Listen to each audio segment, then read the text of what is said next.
future starting now, and we're doing it live. Hi, we're the Stidhams, and our goal is to help you get self-directed. It's the tax-free income that will shape your legacy. It's wealth, time, and the freedom you deserve. What you're about to learn will enable you to make confident and strategic moves. It means gaining complete control to invest in what you want when you want. We've helped thousands of people just like you. And if they can do it, you can too. So we hope you're ready, because it's about time that your money started working for you. And we're so excited that you chose us to show you how. Starting right now.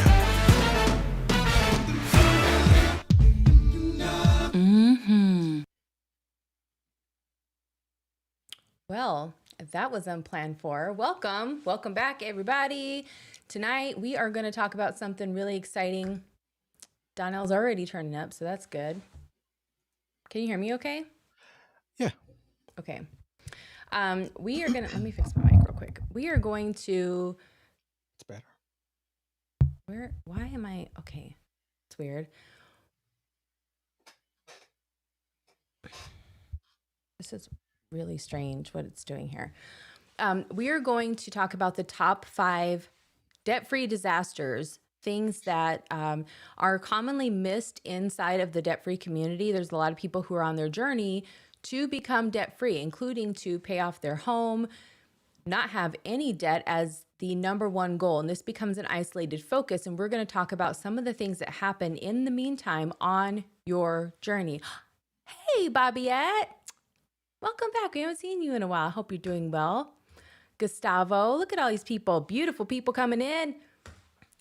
We love to see Welcome. it. Get in here, because tonight is an important one. It's an important stream that we're doing on these top 5 debt-free disasters. Yeah, what it also stems from, we try to also make sure we are covering topics that kind of theme or follow along with a lot of the conversations that I've been having throughout the week. And what's interesting is there's a lot of people who are on their debt-free, debt-free journey, and are pretty successful. And I don't feel like I'm saying or doing anything that's like earth-shattering. These are just simple questions. It's, hey, I'm debt-free. That's awesome, by the way. What are you doing with the money today? And usually what comes out of that is, hey, I'm taking trips. It's sitting in my savings. There's no real action. And to me, if I'm going to be debt free, that says to me that I have an opportunity to put my money to work. That there's an opportunity to turn my money into some employees for me and have them go and do things. So that way I can put myself in a position to where I get to sit on this island somewhere and let my little employees, my little minions, my little money run around here and make more money for me. Well, but I don't know that it's educated that way. It's taught that way, right? Yeah, I think it is taught that way. And so people end up going and they're sitting on the island and they're watching their money drain out. There's a hole in my bucket, right? And do you guys know the song? Donnell knows all the words to that song, don't you? And that is all the words. My kids know all the words. Yeah. So if there's a hole in your bucket, you won't find out until you put water in it, right? And the majority of people find out this fact when they arrive. This is a different form of arrival syndrome, right? This is why we're bringing this up. There are a lot of people who watch us. We understand that, and we know that we have a responsibility with the information that we're putting out there. So that's first off. Second of all, there are a lot of people, you may be one of them watching right now, who feel like, I do not want to call Donnell and I don't want to have this conversation.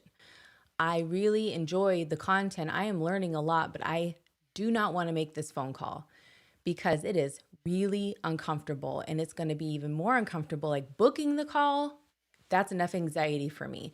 Actually showing up to this call and having this conversation feels like I'd rather go another year just feeling like I'm doing something good. And matter of fact, I think it's here. I think it's this part. I think it's that, see, something weird happened. I think it's that some people would rather stay in this state of feeling like they have hit a milestone because it feels like winning, like you worked hard for this milestone, right? I don't want to discredit that at all. And Right. I think Neither do I. that's, yeah. And I know that that's really important to you, Donnell. I know that for people to come to you and say, this was my goal and I hit it, first of all, the fact that you had a goal, like a financial achievement, right? And you worked hard to hit it, it doesn't matter what it is at this point. The fact that you're here now, this is, you had a goal and you hit it is worth celebrating. It doesn't matter if somebody agrees with it or not. And anybody who can't just see the value in that alone doesn't deserve to have a conversation with you. So I understand your feeling or your need to protect that. That should be protected because you can improve your goals and you can hit those too, right? Some people, though, when they call you, Donnell, they don't want to give you their whole profile because they feel like there's a little bit of feeling like I might feel embarrassed or you might disagree with what I've done, right? Yeah, being judged. Yeah. And I think that's the part. Before we dive in here, I just want to set some expectations, make some do some clarifying statements around this is not a judgment. This is not a gosh, I really am trying to find the right words here because I don't want what I'm trying to say to get lost. This is this is more important than teaching you how to build wealth. This part right here, because we're so conditioned to believe that even though it's okay to leverage credit if you need it, right? Even though it's okay to leverage a mortgage, even though it's okay, it's because they're in pursuit of this American dream. Part of this American dream is owning all the stuff and the things and having it look a certain way, right? And congrats to Bobbiette and her husband because they bought their house. They were able to do that with information that changed the game for them. And congrats to that on that because that is amazing. Yes, we are all celebrating for you. That's incredible. And the moves and she's the type of person who is willing to do the work to learn and then put it into action. I don't think she's alone here in this community though, because we see a lot of people, like we are drawing and attracting a lot of action takers, and that is amazing. But there are some people who are feeling like I want to hold on to this win as long as I can. And tonight we're going to unpack why some of these ideologies, some of these theories, some of these belief systems out there around the debt-free community and isolating it as a primary focus could actually end up harming you. And there are these disasters and these pitfalls along the way that not a lot of people are prepared for. Once you're there, you have to deal with them. And sometimes it can be too late. So that's what we want to address tonight. If there is something in here that makes you feel uncomfortable, if there's a piece of this, what I'd also hope is that maybe you reach out and say, just some feedback. When you guys say this, it triggers something in me. We may not be able to fix that part, right? But we may be able to be more aware of how we can get this information out that would help people feel more comfortable taking those steps. So if that's you, and if you are feeling like I really like to learn, could you just get with it? I'm almost done. Okay, I'm almost done. Then know that we care enough that we see you too. And we talk to people like you.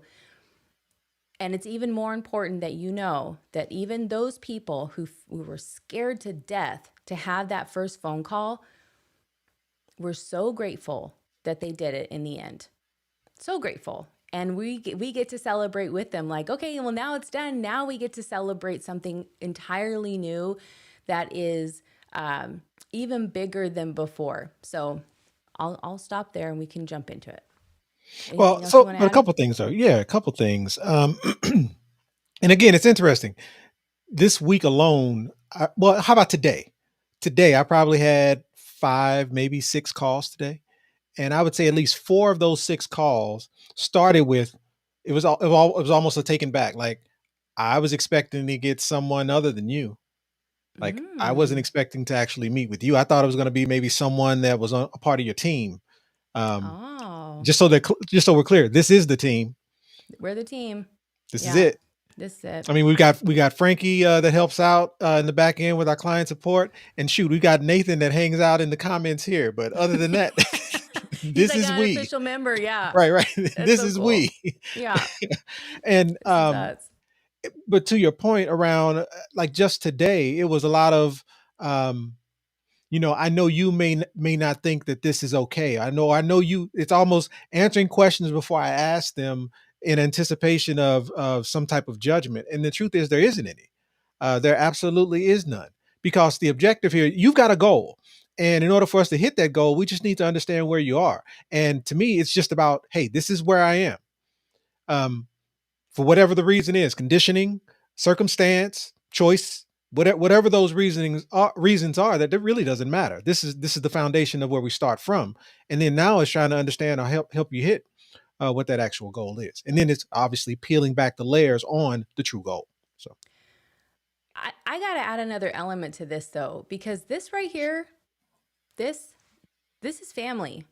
I think everybody who has joined in the chat has had the experience of feeling like, even Bobbiette, she hasn't been here for a minute, but she came back in and everybody was like, "Ah, welcome back." Like it's uh it's linking up with with other people who are on the same journey as you, and that is powerful. It is powerful to join a community where you feel like you belong. I think being able to speak the same language, a lot of us are the only people in our circles who are on these journeys, and a lot of the times because of that, it's easy to fall off the wagon.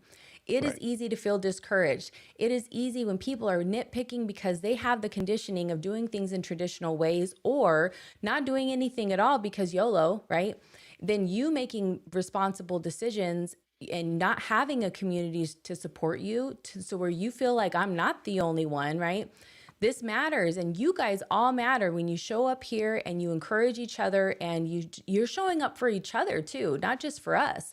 And we're showing up for y'all, but you guys are showing up for us and each other. And I just want to give you guys a shout out that even though on the back end here we are a small team, our team out here on the front end continues to right. grow, and we want to thank you guys so much for that, because it really is, it's all you. So thank you so much. My heart is full. Hits me in the heart every time. So tonight we're going to go over the top 5 reasons. We also have an example, like a case study of someone who called in and has a similar. This is why we were bringing this up. This was this person's story of feeling like, after watching your videos, I feel like I made a mistake and I didn't want to call in to tell you that I had made this mistake. Where you are is where you are. That's it. Where you are is where you are. And how you got there, all we can see is that you are out here trying. And even if you weren't trying before, and now today is the day that you are going to start trying, like that's worth celebrating too. So don't we're canceling shame in this process. That's what we're doing in 2024. We are taking shame out of this because it doesn't Hashtag. matter. Hashtag canceling the shame.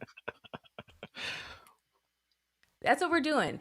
And so join in and be a part of that, because I think everybody needs to hear it.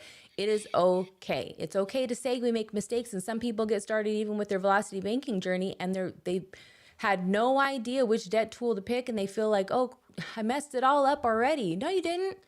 No, you didn't. We're just gonna fix it. We're just going to fix it and move forward. You did the right thing by getting started, because the first step is always the hardest. So all right, Donnell, do you want to just jump in? Yeah, You want to let's talk do it. about it? Okay. No, you can bring up the full board. Okay. Let me make sure we got a thing going on here, because we got to have that. Mm-hmm. Uh-oh. Do you see the board? Because I don't. Mm-mm. Uh-oh. Oh, it's a video running.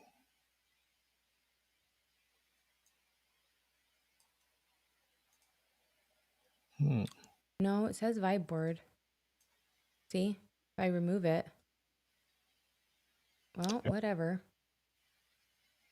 Okay, well, here, it's on now. All right, go Weird. ahead and move me to the front. Looks like I'm behind. Yep. Okay. Here we go. On the fly. That's how dope our producer is though. Like, Ain't she though? man, I'm talking, I mean, just because if you would ask me to do that, we'd still be here another 2 hours from now. So Jasper, I'm reading your comment. That really means a lot. Your feedback, and that's another thing, is feedback means a lot to us. So putting the feedback in the comments, letting us know what you liked, what you didn't like, it didn't matter to us. We love the feedback. So, putting it in the chat or putting it in the comments really matters to us. So thank you for doing that. Okay. so okay, so let's jump in. So I'm going to say this slide says a little bit more than the truth. Meaning, top 5 debt-free disasters. Are they really disasters? I think they could be. Are they all immediate disasters? No, not necessarily. And does each one of these individually mean a disaster? No, it does not. But the thought process is, hey, just because I'm debt-free doesn't mean all of my problems are solved. What's some of the impact of me being debt free, and especially when it's related to my true goal, which is maybe legacy or income or wealth or generational wealth, or what are those, what's the impact to the true goal based off the fact that as of today I am debt free. And so just kind of give the answers to the test before we kind of go through it. It's opportunity cost, meaning what are those opportunities that you may have missed in the midst of becoming debt free? Meaning, how much time did it take? And in the midst of that time, what were some of those opportunities that came about that, you know what, you just weren't able to take advantage of? Oh, and by the way, the opportunities don't get cheaper, right? And then there's time. The number of compound cycles it required for you to become debt free. What would have happened if you put those compound cycles to work? Inflation. We talk about this a lot on this channel, and that is a dollar today is not the same dollar tomorrow.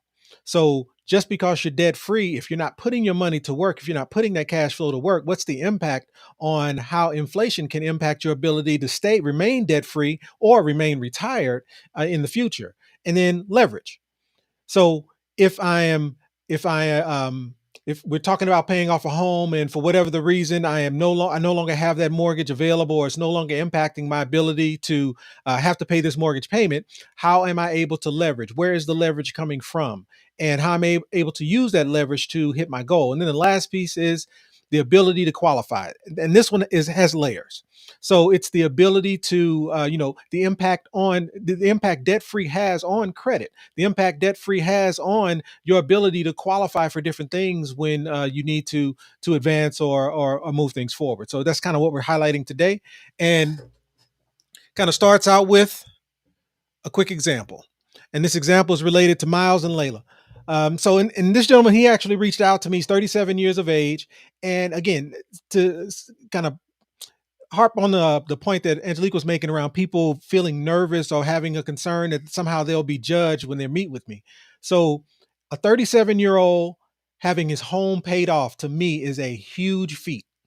But he was concerned about meeting with me because he thought that I was going to view that differently. When to me, I think it took him from age 30 to 37 to pay his home off. So to have his home, and I want to say it's 300 plus $1,000. I didn't really get into those details because those details didn't matter. But to have his home paid off at the age of 37 to me is monumental. And he has free and clear cash flow, meaning just specifically related to no longer having a mortgage. Not having that mortgage gave him additional cash flow of around $1,000 a month. And he's been putting away over this last period, over these last 7 years, and built up a nest egg of about 55,000 sitting in his savings. And so outside of that, if you got the company's 401k, they've got other vehicles, other things that they have in play. But the main conversation today was around, hey, I'm debt free, and I saw your video around now what, and I started to think, started to become concerned. What is it that I should be doing with these funds, and how much time did I lose because I decided to pay off my home? I think just the first thing that should be acknowledged is kudos to this gentleman and his wife for paying off their home in 7 years. Pretty powerful. And then now what was them realizing like we've arrived at the place where the majority of people are hoping to arrive to, and we're going, it's not even the what happens next. It's what we thought was going to be the case after these 7 years is not the case. Right. So that's kind of what we're also going to talk about. Was we were saying the what then, or what next? What do you say? Now what? Yeah. Okay. Well, anyway, let's move on. And so, from an opportunities cost perspective, again, being debt free and it taking 7 years to get there, that's one thing. But what could have happened? What were the opportunities within that 7 year period that may have passed by? And, I talk a lot about a secure compound interest account. What would it look like had that secure compound interest account started earlier, started 7 years earlier? Where would they be at this point in relation to their true goal? But in order to understand their true goal, we have to kind of peel that back. And so that's kind of where this conversation started around. Now what? Like, here. Around now what? Meaning, now that we are quote unquote debt free and we no longer have a mortgage payment and we've got this consistent cash flow that we are saving, we are putting it away. But what does this look like now? What is the opportunity to be able to put this money to work? And in the midst of putting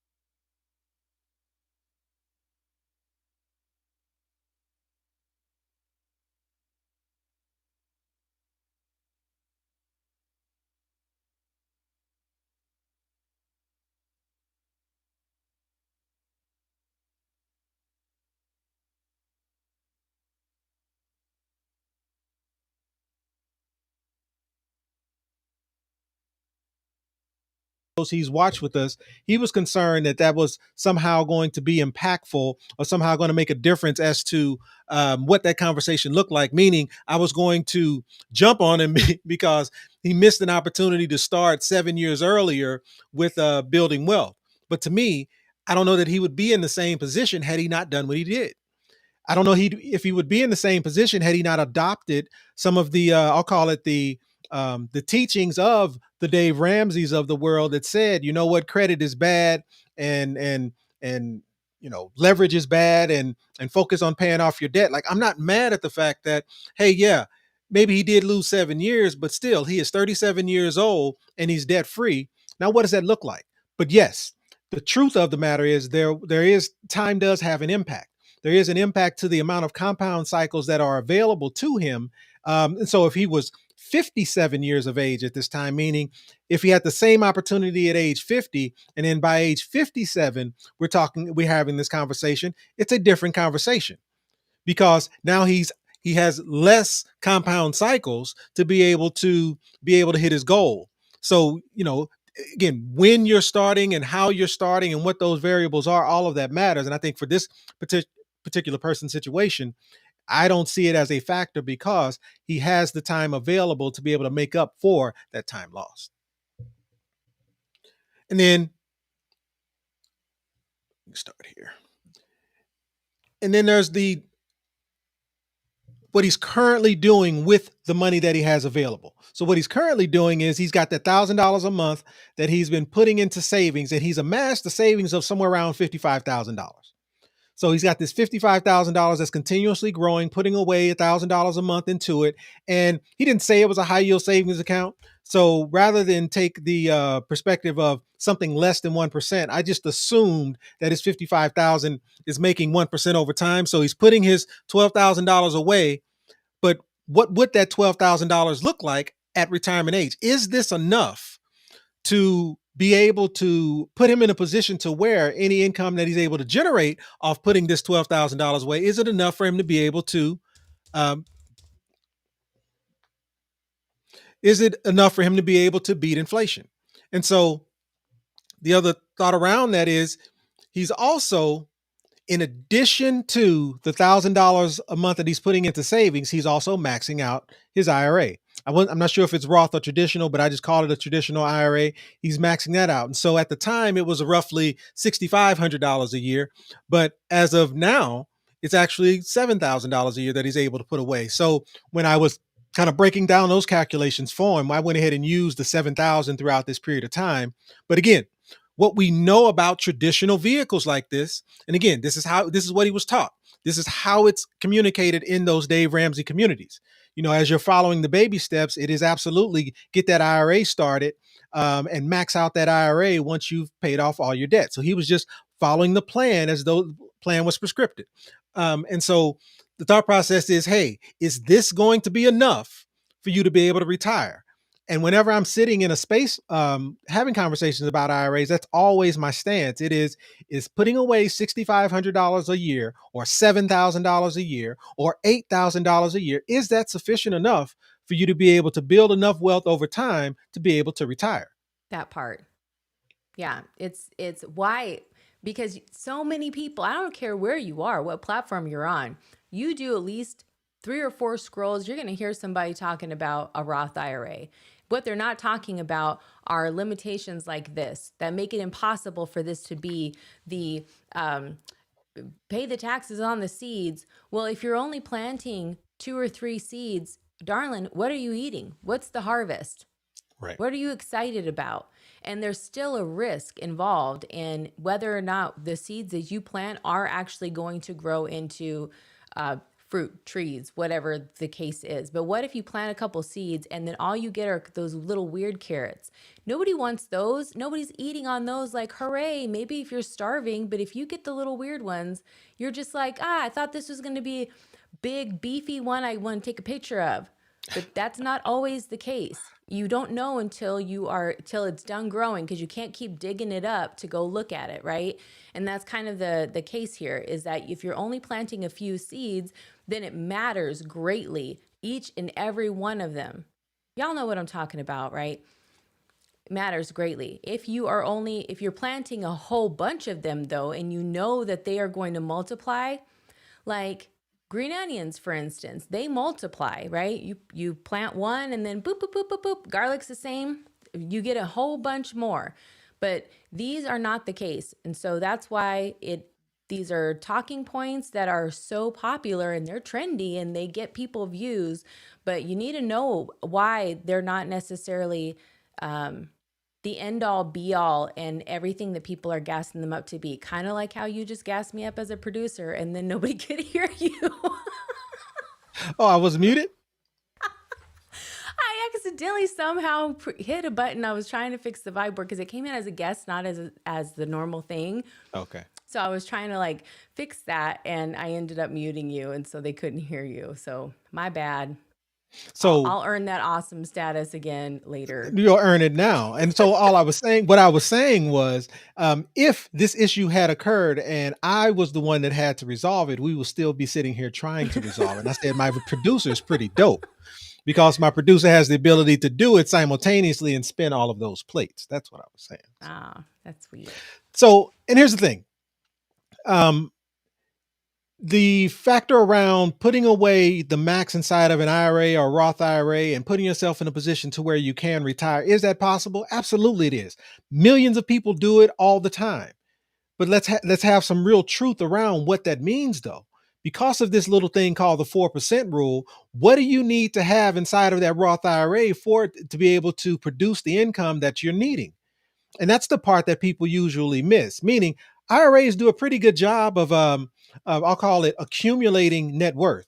IRAs do a pretty good job of amassing wealth, but they do a horrible job of distributing wealth. They do a horrible job of producing income. So even if you are able to produce a um, a Roth IRA that puts you in a position to where you can, I'll call it, produce the income, or not produce the income, put your money in a Roth IRA that allows it to build to enough inside of it, like $1 million.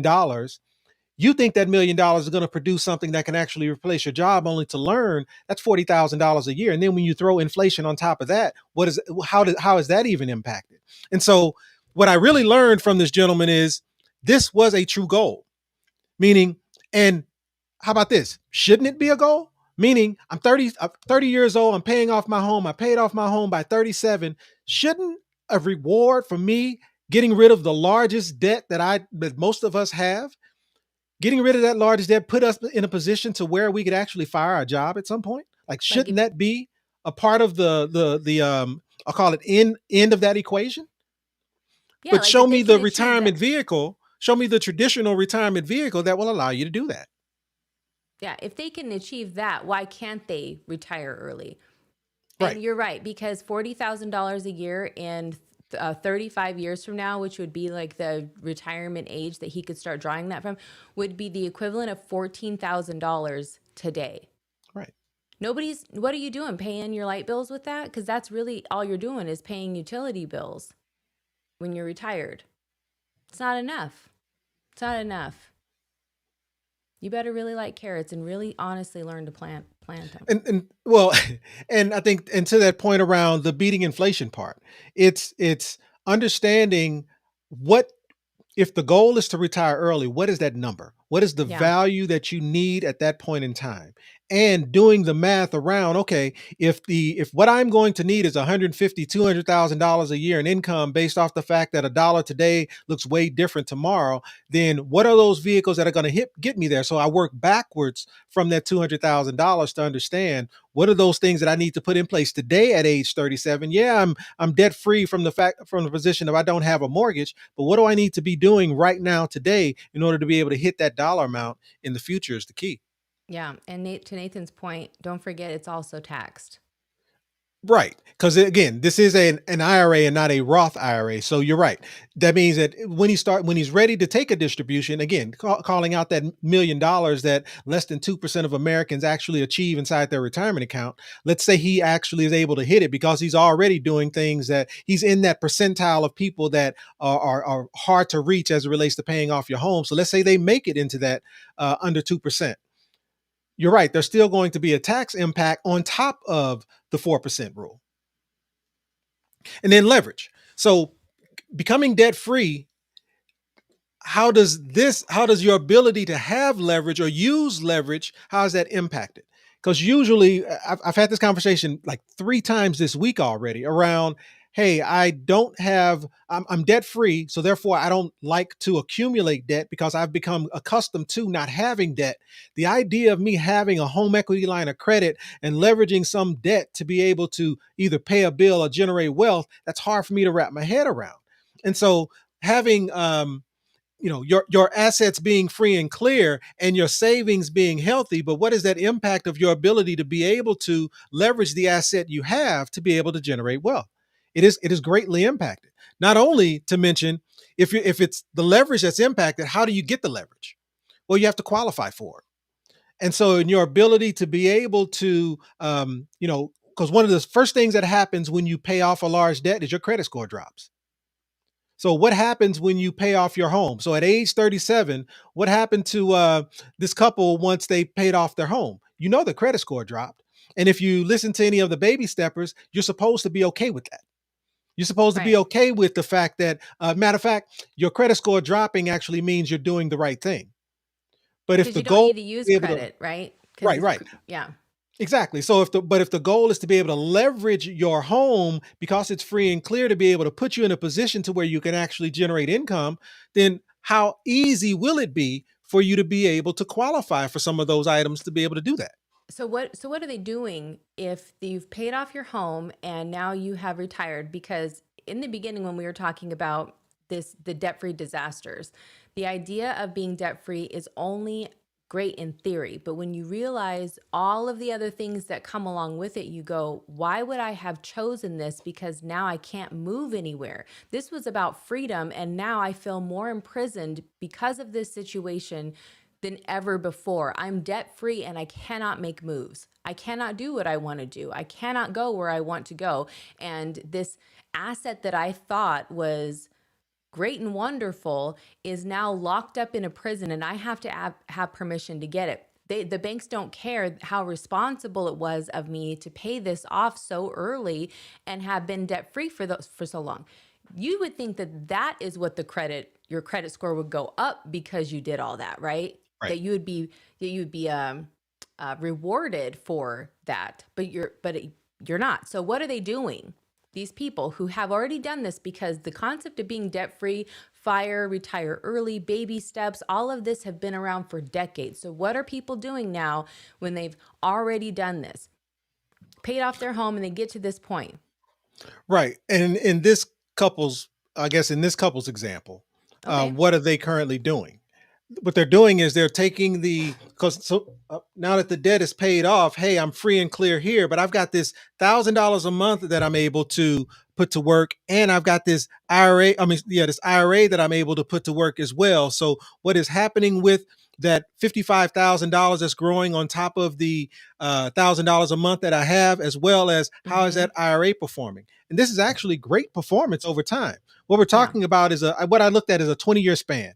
So from Okay. age 37 to 57, what does it look like over time inside of a vehicle like this? So I think they're doing a good job of putting their money to work. But the question is, when it's time to retire, meaning if the objective is to retire early, and you're sitting here with an asset worth 458,000 in an IRA and 333,000 as it relates to your savings account at age 57, does that equate to what it is you need to be able to retire? I don't think that's a shabby number, but the truth around the income part is it's not.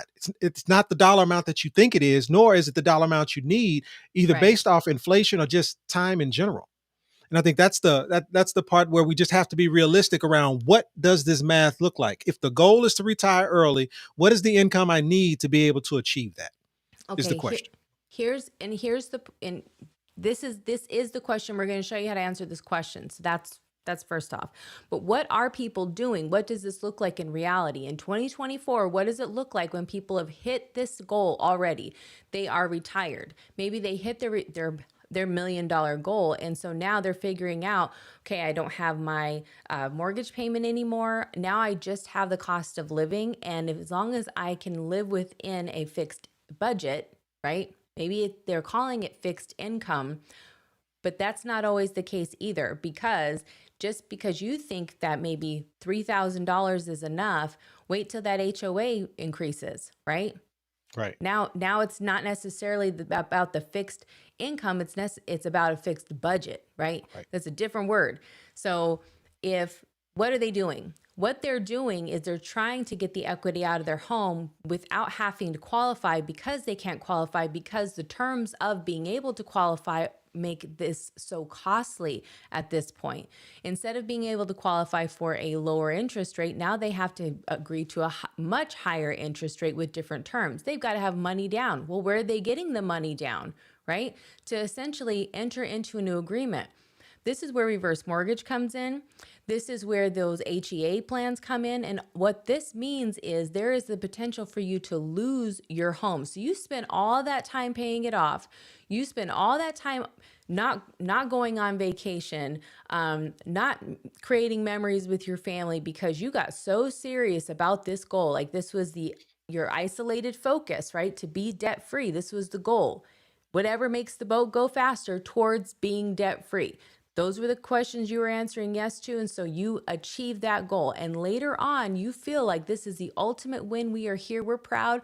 We're toasting it up with our friends who are still making those mortgage payments. Haha, you should have been we're debt free, right?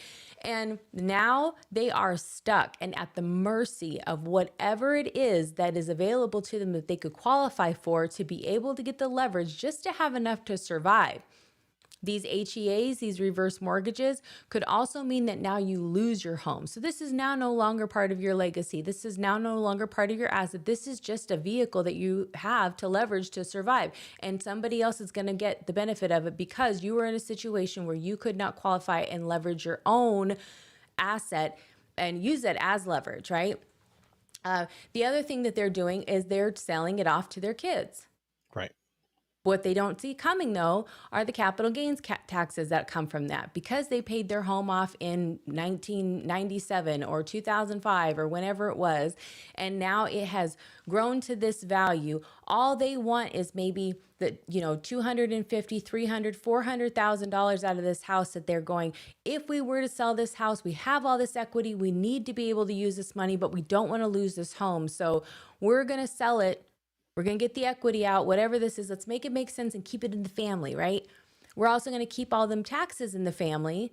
where we're all paying taxes unnecessarily because we didn't structure this properly. But again, once you're there, these are the only options that you have, and so you have to work with what you've got.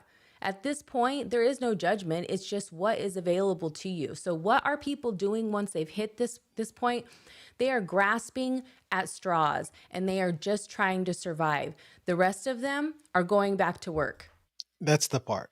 They're going back to work. Because how do you Right. resolve any of those issues that you just highlighted? It's we have to get more revenue coming into the home. We have to increase the income. And so therefore we have to go back to work. I've been free and clear in this home, but because I didn't put my money to work for me, or the vehicle that I did put my money in work for me didn't necessarily accomplish or achieve the goal that I was looking for, now I Yeah. have to go back to work. And therefore Yeah. that whole retire early thought process is gone. Took you I'm long enough coming. to get over here. Yeah, I'm gonna come over here by you. Well, okay, what else do we have to go over So, for this? so We've got specifically, what I just wanted to highlight was this is what, if they continue on the path that they're on, this is what this would look like. What okay. I just wanted to highlight was what if starting here, we just took a different approach. And we know some things. We know at age 37, let me find it. At age 37, they've got about 55K in savings, and they've got about $1,000 a month in cash flow. So if they've got $50,000 in savings and $1,000 a month in cash flow, what would this look like if they put it to work? And again, this $1,000 isn't. This is additional cash flow, meaning this $1,000 isn't based off some velocity banking action or what's left over after they pay bills, because that's already going towards that's actually what's feeding savings and also what's going into their IRA. So they have cash flow in addition to this $1,000 a month. So it's what would happen if we put this $1,000 a month to work. And so what I just wanted to highlight is what would that look like? Just a minute. Get a little bit smaller. So, and what I did was I ran this over a 20-year period. So age, I'll make it a little bit bigger. Age 37 till 57, what does it look like to be able to put $1,000 a month to work and a $50,000 lump sum? And the thing to remember about this calculator is that $50,000 in a lump sum is actually split in half. So it's 25,000 year one, 25,000 year two. So if they were actually in a position to put in all 50,000 in year one, these numbers I'm about to show you would actually be much greater. But again, just allowing the calculator to do its thing, splitting the lump sum, 25,000 year one and year two, and putting away $1,000 a month. What does that look like? Well, at the end of the 20-year period, we would be talking about $108,000 tax free for life and a nest egg, a cash value of 937. And again, if you were to add these two numbers up, again, this is the 458,000 inside of an IRA and another 333,000 inside of that savings account. We're still only talking about 750,000. So at a minimum, the cash value is higher, but in addition to that, the amount of income that it's able to be taken out of this vehicle is significantly higher as well. And so it's just simply putting your money to work sooner. And I think again, the concern that this gentleman had around meeting with me was he thought I was going to harp on the fact that he lost 7 years, meaning he lost the compound cycle. So let's look at what that would look like if the same thought process started at age 30. What would this look like? So, okay, yes, it's a significant amount more income, $214,000 in tax-free income, $2 million in cash value. Very, very significant. Like, please, I'm not saying that that's not something that he should be thriving for, but let's be realistic. Would that cash flow been available at that time? Would that savings have been available at that time? Probably not. So maybe this didn't look like $1,000 a month. Maybe it looked more like $500 a month even. So what would something like that look like? Again, it would still be more than what he has today, meaning putting your money to work as soon as possible is still the key, but it doesn't have to be the end all be all. I think the best position you can be in is, hey, do I have enough cash flow to be able to put it away and allow it to do its thing while also being able to pay my bills and continue to live my life? And I think that's the message. If nothing else, it's really more about not necessarily about starting, it's not necessarily about whether or not you should or shouldn't start. It's when you do. And it's based off where you are, regardless of how much you have, regardless of what some of the actions that you may have taken prior to today. It's you're where you are now, and what is it that you can put to work? What money can you get compounding for you to be able to put yourself in a much better position? And I think the only other piece I wanted to kind of highlight here is the fact that he talked about contributing to an IRA. So the question is, what if also, instead of continuing to contribute into that IRA, what would it look like if he was taking that same, what was it, $7,000 a year? I think is what I had calculated. So at $7,000 a year, instead of that money going into an IRA, what if that $7,000 a year went into a vehicle like this on top of the $1,000 a month that was being contributed? And I think $7,000 divided by 12, I can't remember what that number was. Give me just a minute. So we're talking about $583. So if there was another, let's just simply call it $1,500 that was able to go into a vehicle like this. Sorry.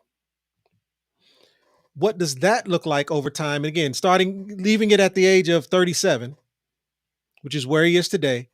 If that was able to happen, again, from a retire early perspective, name another vehicle that would put your money in a position to where by age 57, you would have anywhere close to $145,000 tax free, $1.2 million in cash value, and from a legacy perspective, about 4.7 million in death benefit if something were to happen to you around the age of 55. Because again, the IRA, you can't touch it till 59. So by age 57, it is not happening. And the in both of those accounts that he currently has, the 401k, I'm sorry, not the 401k, the IRA and this high yield savings account, both of these dollar amounts, when you go to take a distribution from both of those dollar amounts, those are one, taxable as it relates to your IRA, but they're also withdrawals. Meaning, if you don't have a vehicle that can outperform what it is you're taking as a withdrawal, how do you replenish? How do you make sure you don't run out of money? How do you make sure you're not putting yourself in a position to where you may have to go back to work? And I think that's the piece that Angelique was making before, and that is making sure that not only do you have a vehicle that is building wealth for you and putting you in a position to where it can generate income, but is it sustainable enough to where you don't have to go back to work? Is it sustainable enough to where you can continue to live off of it and it not be depleted, whether it's due to inflation or time, based off the dollar amount that you have? And the cool part about this, and it's something that we rarely talk about when we're walking through the calculations in this calculator, and that is this 108,000 is not a withdrawal, meaning it's based off this 937,000. But what is it comprised of? This is leverage. What we're saying here is you can take a distribution of somewhere around 11% of this number, and you can take that 11% for the rest of your life, because this 937 is making somewhere around 13, 14, 15%. So if you're making 13% inside of a vehicle like this, and you're taking a distribution of 11, all you're doing is living off the interest. And because you're living off the interest, the likelihood of you somehow running out of money, or the likelihood of the cash value being depleted, is less likely, because you're not eating into that cash value when you start to take that income. And I think all in all, I think that was the last piece that I wanted to highlight here. I think just in the other piece to touch on is making sure that when we meet, when we're talking through what those opportunities are, it's having clarity around what is the goal. What does the goal look like? I'll put it on the whole screen, sweetheart. Okay. Just a minute. All right. So, what is the goal? Wow, that's really big. Is it? Yeah. What is the goal? Is it passive income? Is it to replace your expenses? And when we talk about replacing your expenses, that's where we dig into the reverse velocity banking opportunities. Is it replace a certain amount of your income in retirement? And ultimately, is it about control? Is it about being able to leverage what you have to be able to produce what it is you need? And the examples of why would be creating generational wealth, having more than just more than just an amount to survive for the future. Meaning, how many people do you know that are ending up going back to work because they are concerned about running out of money in retirement? So it's Oh, more than just surviving for the future, but it's putting yourself in a position to where this vehicle will produce income on a continuous basis. And the last piece, which is a very significant piece, and that is being able to beat inflation, being able to account for, regardless of what happens in the future, I've got a vehicle that, at a minimum, will sustain itself to help me be able to compete with inflation. And just a quick reminder, the calculator does not account for that math, meaning the calculator itself does not account for inflation. So we have to do that work. We have to right. put in, what does that number look like that we need in the future, meaning how much, what is that math? And based off that math, we work backwards using the inflation calculator to Wait, understand what that means. Go ahead. wait, don't leave here. Don't leave. Don't leave. Yeah, don't leave. Don't Okay, the reason I put myself over the what leave. Hmm. is because there is a difference in when people say, this is my goal. And we had a whole, I think, 2 live streams about this, but I'm going to double down on it tonight. The what is different than the why. A lot of people, when you say, what's your goal? What's the goal? What is the purpose of doing all this? They list their why. They're not listing the what.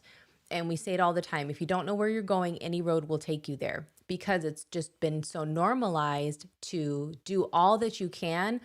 And then it's like bingo, or like a game, like the game of life. You do all that you can, and then you get to find out, like the big reveal, door number 1, what is behind there for you? Like, what did you win after all of the effort? Versus doing it this way is, you are deciding the what now.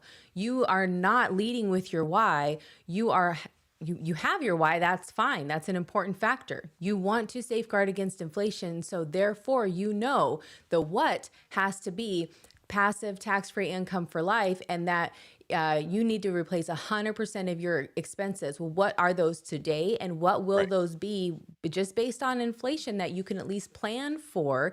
At minimum, just have a standard that you're planning for. That's where the how much, the what is how much. The what has to have a number. The what is, when you are looking at, when I retire, it's not retire early, it's retire with X amount of dollars per year, no matter what happens. Right. I get to have this income, and I know that this is going to be coming for me. I can depend on it, and I don't have to qualify for it, right?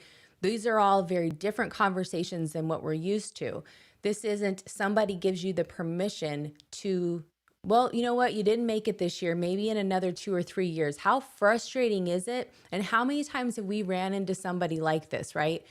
At a doctor's office, somebody doing their job, and they are there not because they want to be there, because they love to serve.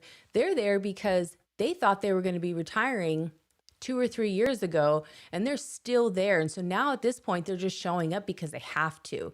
That is completely different, and that is not a place to serve from.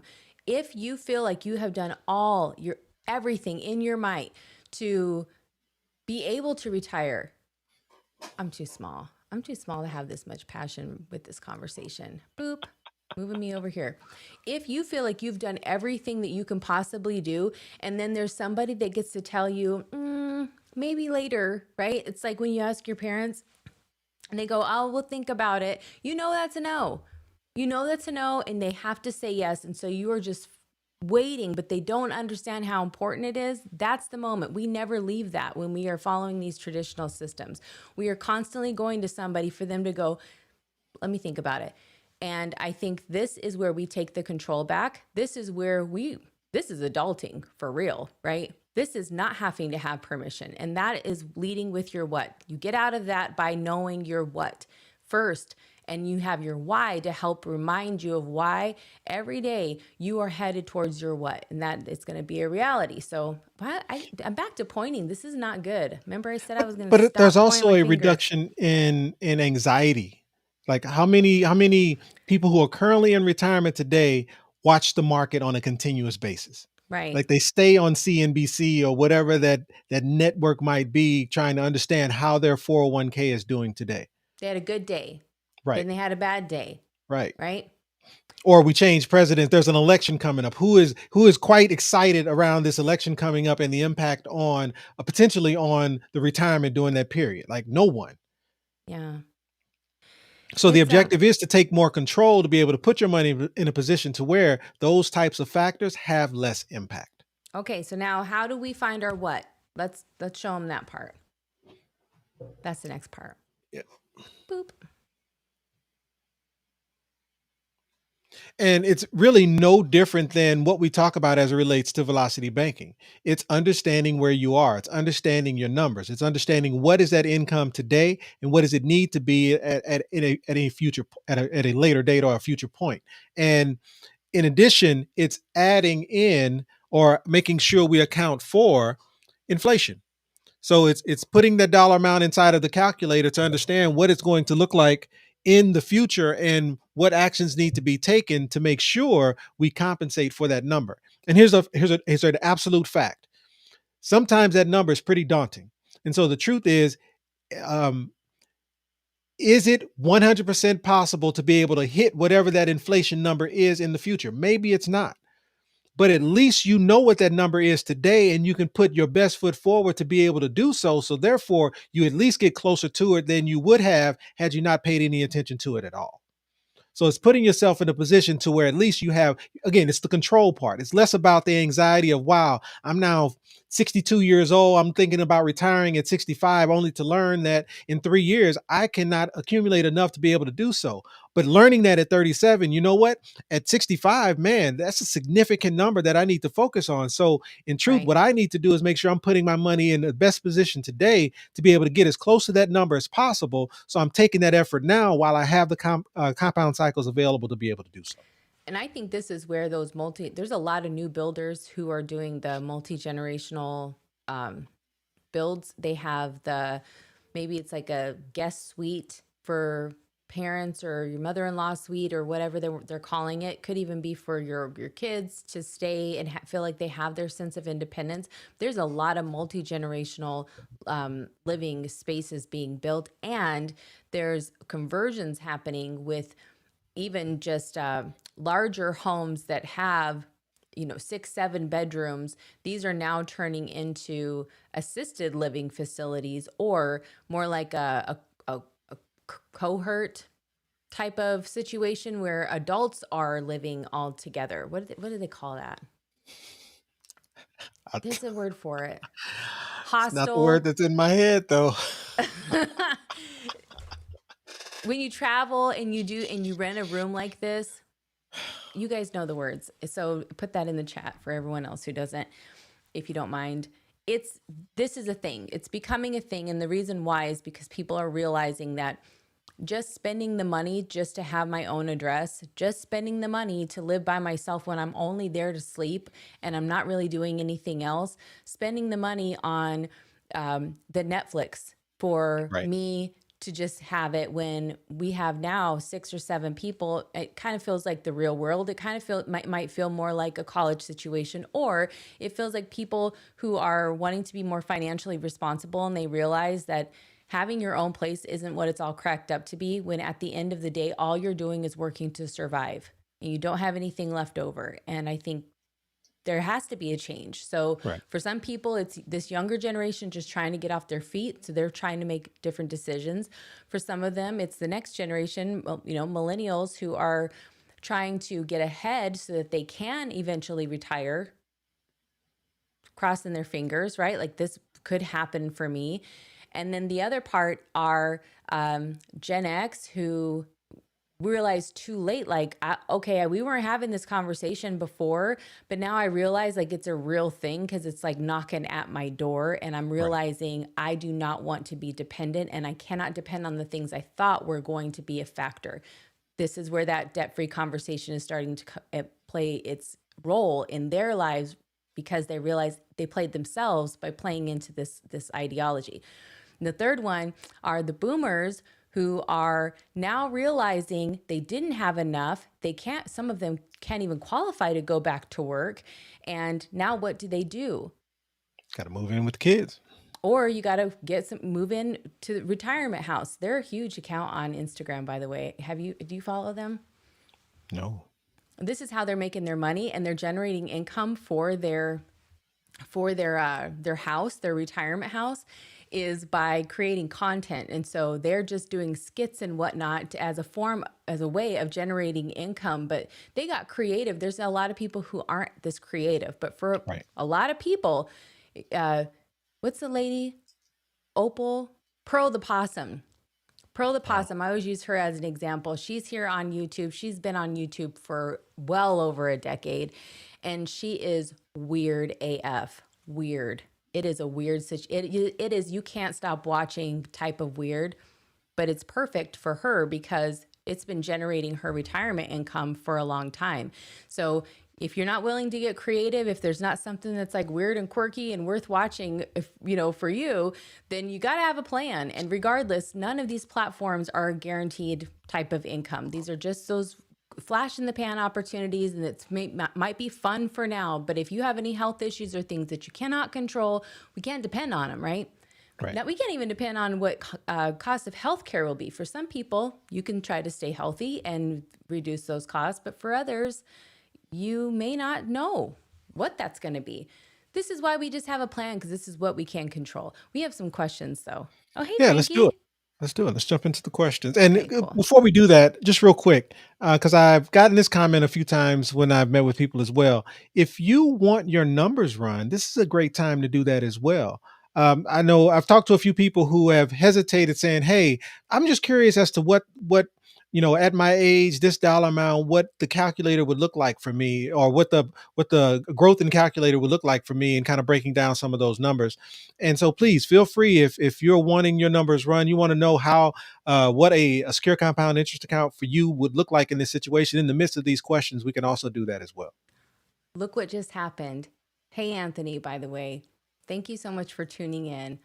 We just got a LinkedIn comment, and we never used to get them. They wouldn't populate. That's huge for us. We're I celebrating like it. that. I Yeah. like it. That's a big that's a big goal, because we were like, maybe we would have to change platforms, but nothing as good as this. Okay. If you have a question, and you've already put it in there with a Q, especially, I have probably identified it, and I will put it up now. Yep, If you let's have a go. question coming up, just put a Q in front of it because it helps me see it. Then I can pull it up. Okay, let's start.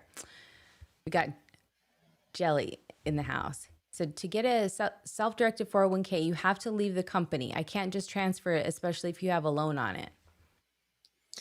So there's a few different pieces inside this question. So the first piece is to get a self-directed 401k. To get a self-directed 401k, I don't have to be aware of anything that's happening with your current employer or previous employer's plan. To get a self-directed 401k, all you need is a business. And that business can't have any full-time employees. So that's any 1099 income, any LLC, any S Corp, any C Corp is sufficient enough for you to actually have a self-directed 401k. And now you're right. If you are wanting to move the 401k at the company that you're currently with into a self-directed 401k, you have to get their permission. And in most cases, they will not allow this to happen, which means you do have to leave the company, or sometimes there's a hardship dollar amount that may be able to be transferred, or they will allow you to do what's called an in-service transfer. But again, very few companies allow this. So yes, you're right. You would have to leave the company in order to be able to transfer those funds penalty-free, tax-free into your own self-directed 401k to be able to borrow against. But to have a self-directed 401k, none of that is the case. That's something that you can create on your own, even if it's in preparation for what's going to happen with your previous employer's plan, or maybe you have a business that you would like to be able to reduce the taxable income associated with it today. You can then take that income, put it into the 401k, and still use it as though use it to be able to invest in non-traditional investments and grow it as well. Good question. It's a great question. Okay. Next up, Tom Seislick. C-Slick. What's up, Vote Tom? for your Talk. I think favorite way of saying that. I either talked to Tom today or yesterday. Yeah, that's what Talked he to so said. many He people really today. had a good conversation. Do you Yeah. remember how to pronounce his last name? Because we need to know. So I didn't ask, but I'm going to say C-Slick. Seislick. C-Slick. What do you guys think? Seislick. Moving on. Okay. I have a people are like, Tom's in there. Like, are you kidding right now? Like, I got to do this. I came here for this. You told me I could come on your live and ask questions, and now I'm getting badgered about my last name. Like, this is what we're doing. Tom, if this is your first time here, I apologize, because I'm telling you, normally the heat is on me. So I'm just glad it's on somebody. Soon someone is going to mention my beard not connecting, and then it'll all be off you. So don't worry about it. Poor Tom. We have failed him in this name, but that's okay because we have shishkes on the stream too. And it was their turn last time. Tom Shishlik. Not seasick. He said it's not seasick. Okay, moving on. This is the question, everybody. I have a 5K Roth IRA with a brokerage account that I don't contribute, Yep. but would if it was self-directed? Can I convert it to a self-directed account? Absolutely. So now here's the thing about Roth dollars. Roth dollars have to remain in the form that they're in. So if you have a Roth IRA, then we can self-direct the Roth IRA. But if you have a Roth IRA, we can all of a sudden convert that into a self-directed 401k, because the dollars you've already paid taxes on the dollar. So yes, you can move it, and that will allow you to be able to self-direct and use it in whatever fashion you would like, with the exception of the rules that I talk about. But the short answer to that question is yes, you absolutely can convert that Roth IRA into a self-directed Roth IRA. All right. And now we have Fletcher. He says, can I start borrowing my yearly expenses from my cash value until tax-free income reaches the amount I need per year, or is that a bad idea? We had a whole debate about this in the chat. Well, I'm gonna say depends. Because the first question is, do you have enough generated inside of that policy to be able to pay your expenses? Because everyone's expenses are the same, aren't the same. So therefore, you may need a dollar amount larger than maybe the gentleman that we covered today. So it really kind of depends. And it also depends upon where you are in this process. In year one, how much leverage is there available compared to in year 15? Those are significantly different periods of time with significantly different amounts of leverage available. So depending on where you are in this process would determine it as well.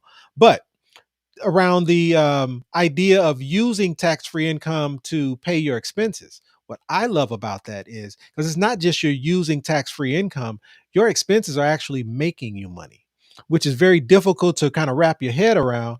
But look at it this way.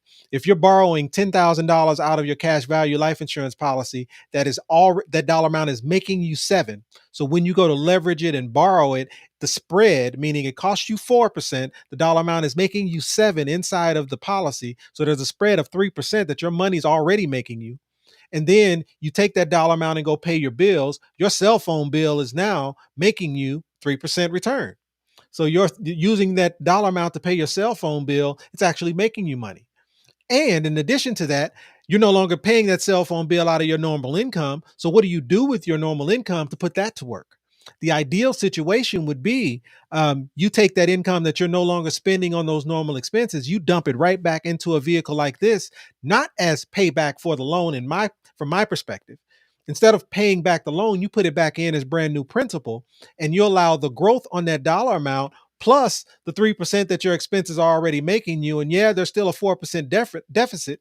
But if your new premium is making you 7 to 10%, and the money that you leverage is still making you 3, you close that deficit pretty easy with the growth on the money that you've now contributed to your policy. Next question. Yeah, I'm trying to find it. Hold on. Okay. Okay. We got Tom, Sia Slick, and Still says C slick. What did C he say? Slick. Did he say what? I don't know. He just said I what agree. it It's not was C not. sick. C He slick. said, no, I'll tell you all the things. It's not C Slick. It's not C slick. All right.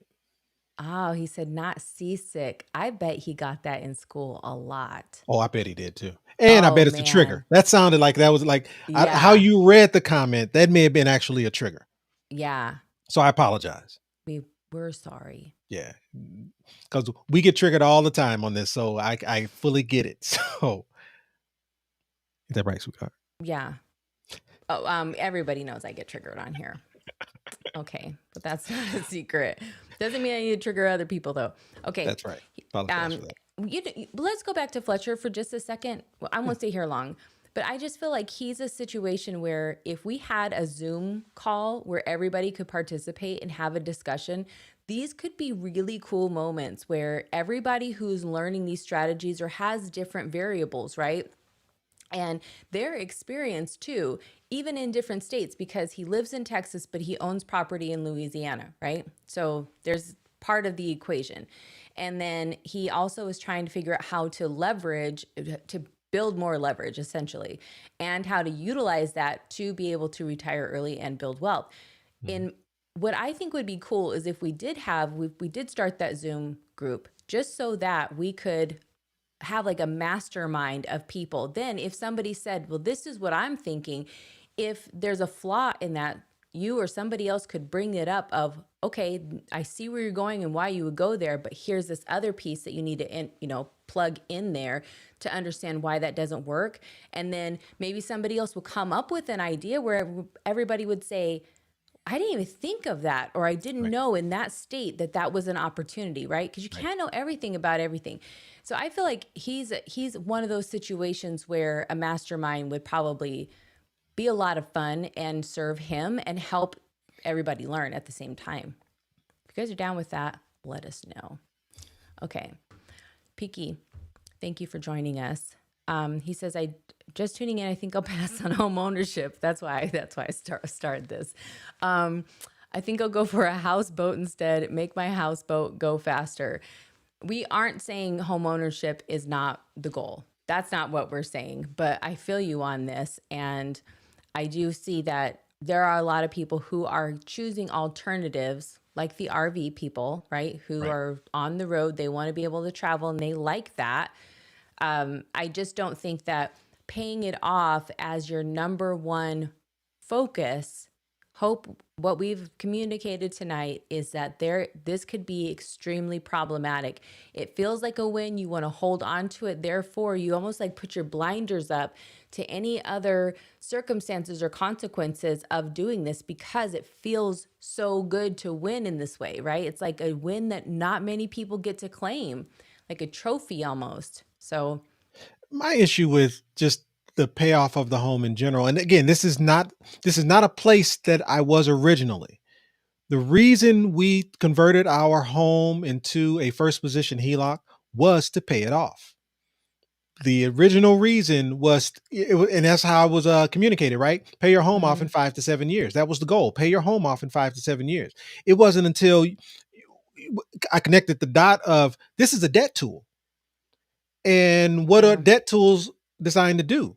Pay off debt. Well, if I can use this debt tool to not just pay off debt, but free up enough cash flow to be able to build more cash flow, then why wouldn't I do that? And the thing about our home is for most of us, our home is our largest asset. And why have we been conditioned to not leverage our largest asset to be able to generate wealth? Well, who wins? Who benefits? Who benefits from us not knowing these things? So it's not a dig against you because you do or don't want to pay off your home. It's we have been conditioned to think this way. And the people who conditioned us to think this way are winning.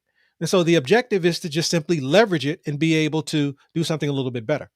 And Nathan, thank you for reminding me to remind everyone else that also the people who conditioned us to believe these things also thought that meat and jello was fancy and made a meal that you should invite friends over to see hot dogs and jello with mayonnaise and celery. So if you think that meat and jello is not something that you'd want to even experience or have in your mouth at all, then it's a good indication that we should look at things a little bit differently and their advice, because nobody's eating that anymore. Literally nobody. Moving on. Okay, Tom Hmm. Cieslik is saying 53 years old. He wants to go to the calculator. So let's go there. Let's do it. 53 years old, Mhm, 25 lump sum, mhm. $2,500 a month. And TL is 68 years old, focusing on kids, college. Timeline. Oh, yep. Okay. 68 years old. So by 68, focusing on 68. kids, college for loan possibility in as soon as 3 years. Son is 15. Okay. Whew. And that Those was 15-year-olds. 25,000 lump and a $2,500 a month contribution. Yeah. Okay. 15 is a weird age. One 15 thing is to like, remember about this calculator. Oh, I don't think the calculator's showing, or is it just it's, me? oh, you know why? It's because you brought it in as a guest instead of as its own speaker. My bad. Yeah, sorry. I'll put it in here. Hopefully I I love won't my take you producer. out. Thank you. All right. You're welcome. So one thing just to remember about this calculator is that $25,000 lump sum will be split in half. And it's just the way the calculator works. Now we can absolutely build this so that it's a $25,000 lump sum in year one only, which means any income that this thing shows will actually be more. I just can't show it in the calculator that way. We kind of have to guesstimate it in the calculator. But 53 to 68, $25,000 lump sum by the age of 68 would produce for you, and I can make this a little bit bigger, would produce for you somewhere around $96,000 tax free in income and about $833,000 in cash value. Now, I know there was a question in there also related to the son being 15 years of age, being 15 years old, possibility in as soon as 3 years. So the question, I guess, I'm assuming there is, what does this look like after 3 years? Now, this does not, let's see, 53, yep, 56.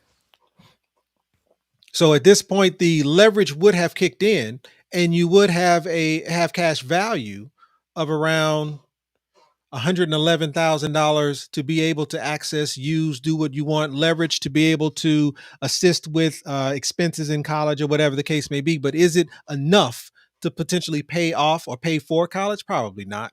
But you give this quantity time. So let's say if it's 18 going into college, let's give it 24 coming out. So that's another maybe 6 years. And not saying it takes 6 years to get out of college. I'm just saying once college is done, is there an opportunity, a better opportunity to be able to leverage some of the cash value in this vehicle to be able to assist with some of those expenses that were occurred? I would think this dollar amount is a little bit more realistic to be able to leverage and put to work. And I think this also goes back to one of the prior questions as to when is a good time to be able to leverage the money inside this vehicle. I've had several conversations around using a vehicle like this to pay for college, and my stance is the best thing you could actually do is put yourself in a position to be able to leverage whoever or whatever you would need to be able to have a successful college career. So whether that's student loans and or grants, and then you give a vehicle like this enough time, even though you are increasing or adding debt, you give a vehicle like this enough time, it will absolutely put you in a position to where, regardless of what the debt was accumulated, you would have a vehicle available to you to be able to address or compensate for whatever that cost would be, because this is a vehicle that will continue to work for you throughout your lifespan. And as you graduate college, you're making income and you're able to contribute more potentially into a vehicle like this. The success just continues. But specifically as it relates to Tom's particular situation, that 15, 25. Yeah, that $2,500 a month is buying a certain amount of life insurance. Well, half the lump sum plus the 25,000 is buying about 765,000 to start, and then by the potentially by that 68 or a little bit later or somewhere around that age of 68 when you're wanting to start taking those distributions, we're talking about passing on a death benefit to your beneficiaries of somewhere around $2.6 million. So hopefully that answered that. Any other questions, sweetheart? Um, no, I'm thinking somehow I got super removed from here. We do have other questions, Okay. but also we all want to know, anybody who has teenagers, as soon as he said 15, every mom everywhere was like, we hope your house smelled better than ours with 15-year-olds in the house. That's all we need to say. Man. That that's a thing when you have 15-year-olds. I said it. I can't unsay it now. It's just a thing. I love them. Didn't love that so much, that part. Okay, Jasper says, on the MPI calculator, will the projected match and the 4% relock cost be taken out of the projected total death benefit when you pass away? Great question. So using this exact example, so let's say again 53 to 68, we've got this 96,000 in tax-free income, and God forbid something happened at this point. And so the question being asked is this dollar. Oh, let me grab it. Actually, I'll make it a little bit bigger for you.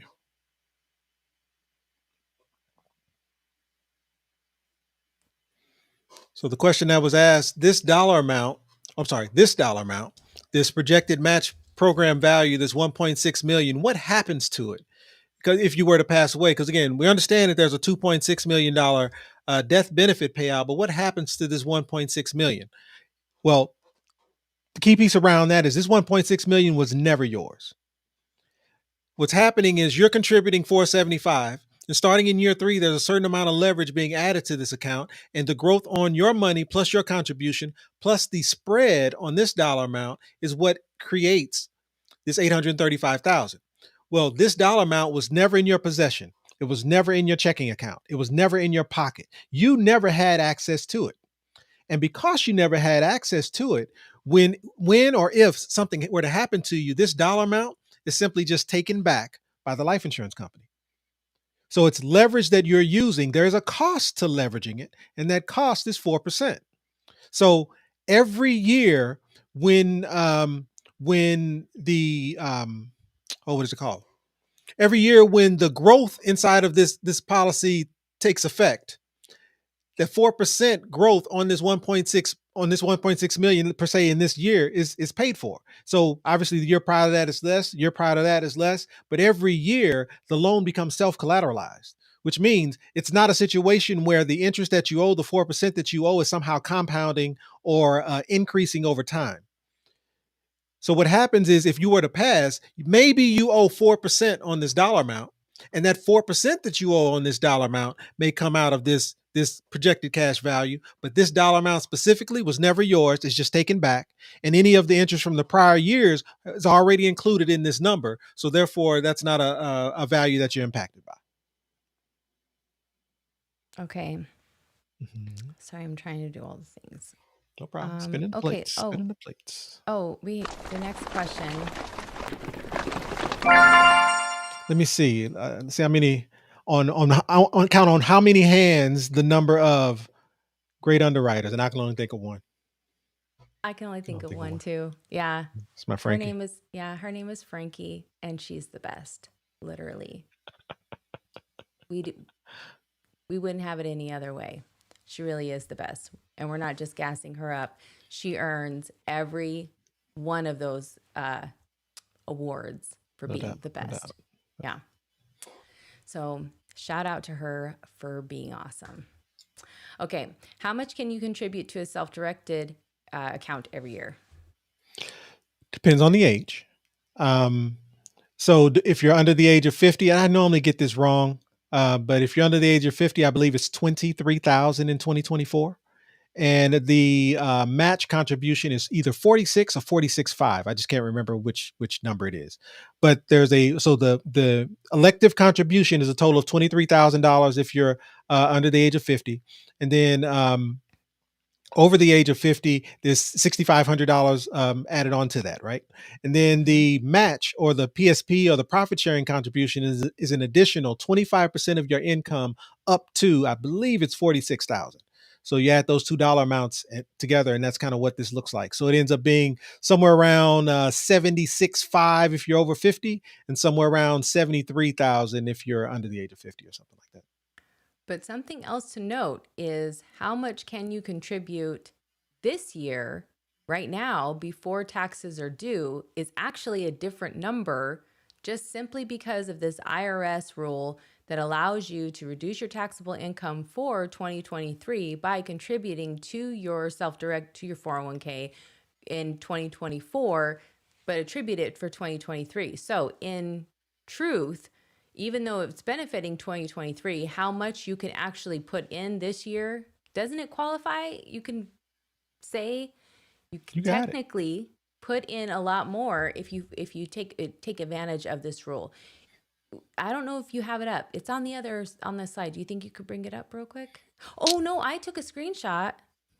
Where'd I put it? Where'd I put it, guys? Oh, So I know while where she's it pulling it is. up, so let's kind of just talk through it a little bit. Oh Um, wait, sorry. Mm-hmm. My bad. Okay, here it is. where is it? No, that's So not yeah, it. bringing up is there is this little known rule, little known fact, as it relates to while she's pulling it up, as it relates There it to is. um, you are actually able now to create a self-directed 401k and contribute to it using 2023 dollars. What that allows you to be able to do is it allows you to be able to reduce your taxable income for 2023 even though you didn't start the 401k, you didn't create the 401k until now, until 2024. And you have until now, until I keep getting varying responses around this, but I'm going to say by April 1. Some say by April 15th. But I'm going to say if you have your 401k in place by April 1, you can't go wrong. You And if can't. you're a person who waits to the last minute, it's March 15th. I like that Okay. too. And so this QR code that you're seeing in front of you is just a QR code to the exact IRS guidelines that states what the opportunities are for a situation like this. And the two examples that I highlighted, example one, and I think there's like seven, maybe nine examples inside of this QR code. I just highlighted example one and example five because those two examples I'll say closely fit a lot of the clientele that I work with. And I think the first one is you can use, I believe it's the profit sharing contribution to be able to make 2023 contributions in 2024. Profit sharing is that 25% of your income up to 46,000. Well, in 2023 it'll be 43.5. So 25% of your income up to 43.5 can be contributed in the calendar year during the calendar year of 2023, even though your account was just made in 2024. And then the last one that example number five, I believe it's the elective contribution, which is the amount based off whether you're 50 or over the age of 50 or under the age of 50. I think it's 22.5. Um, yeah, I think it's 22.5 if you are under the age of 50, and I believe it's 27 if you're over the age of 50. Again, don't quote me on these numbers. I just don't have it in front of me. But the bottom line is whatever the contribution limits were for 2023 is what you're able to contribute inside of a 401k that was created in 2024. This is huge for people who are looking to reduce or yeah, I guess reduce is the key word, reduce their taxable income for 2023 with their business. This is very, very powerful because and here's why this is so important. Here's why I'm bringing this up before this Secure Act 2.0 change, if you had to have your 401k created by December 31st of that calendar year, and then you can still make contributions into it into the following year, but it had to be created by December 31st. So this is absolutely a new change. This is a twist. This is an update as it relates to the Secure Act 2.0. Now, this is something that has always been able to happen with an IRA. Not always, but I think it was around the CARES Act that this was something that came about for the IRA. But this was something that was not capable or not allowed with a 401k, and that's a recent change. So that's what makes this so powerful.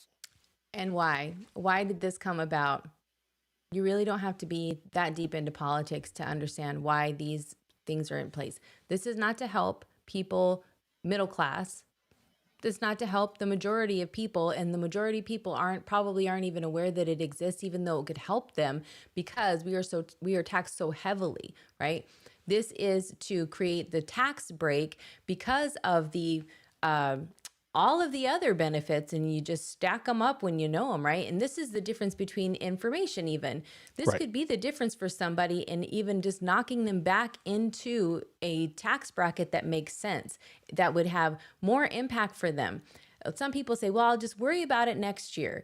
And for me, if you can save money on taxes, and that is more money that is in your pocket that you can get working for you. And so that is why this is important, even more important, especially if it's going into a self-directed 401k, because if you have been a part of those live streams, you understand how flexible they can be and how multifaceted they are in terms of how you can leverage them. So that's part of the reason. So if you want to know more about that, then you can either tune into one of our self-directed 401k IRA live streams, or you can call Donnell and he can walk you through how your particular usage or what it is that you're wanting to use it for, and make sure that you are properly structured. Keyword properly structured. Yep. Okay. All right. So here we go. Back to the questions.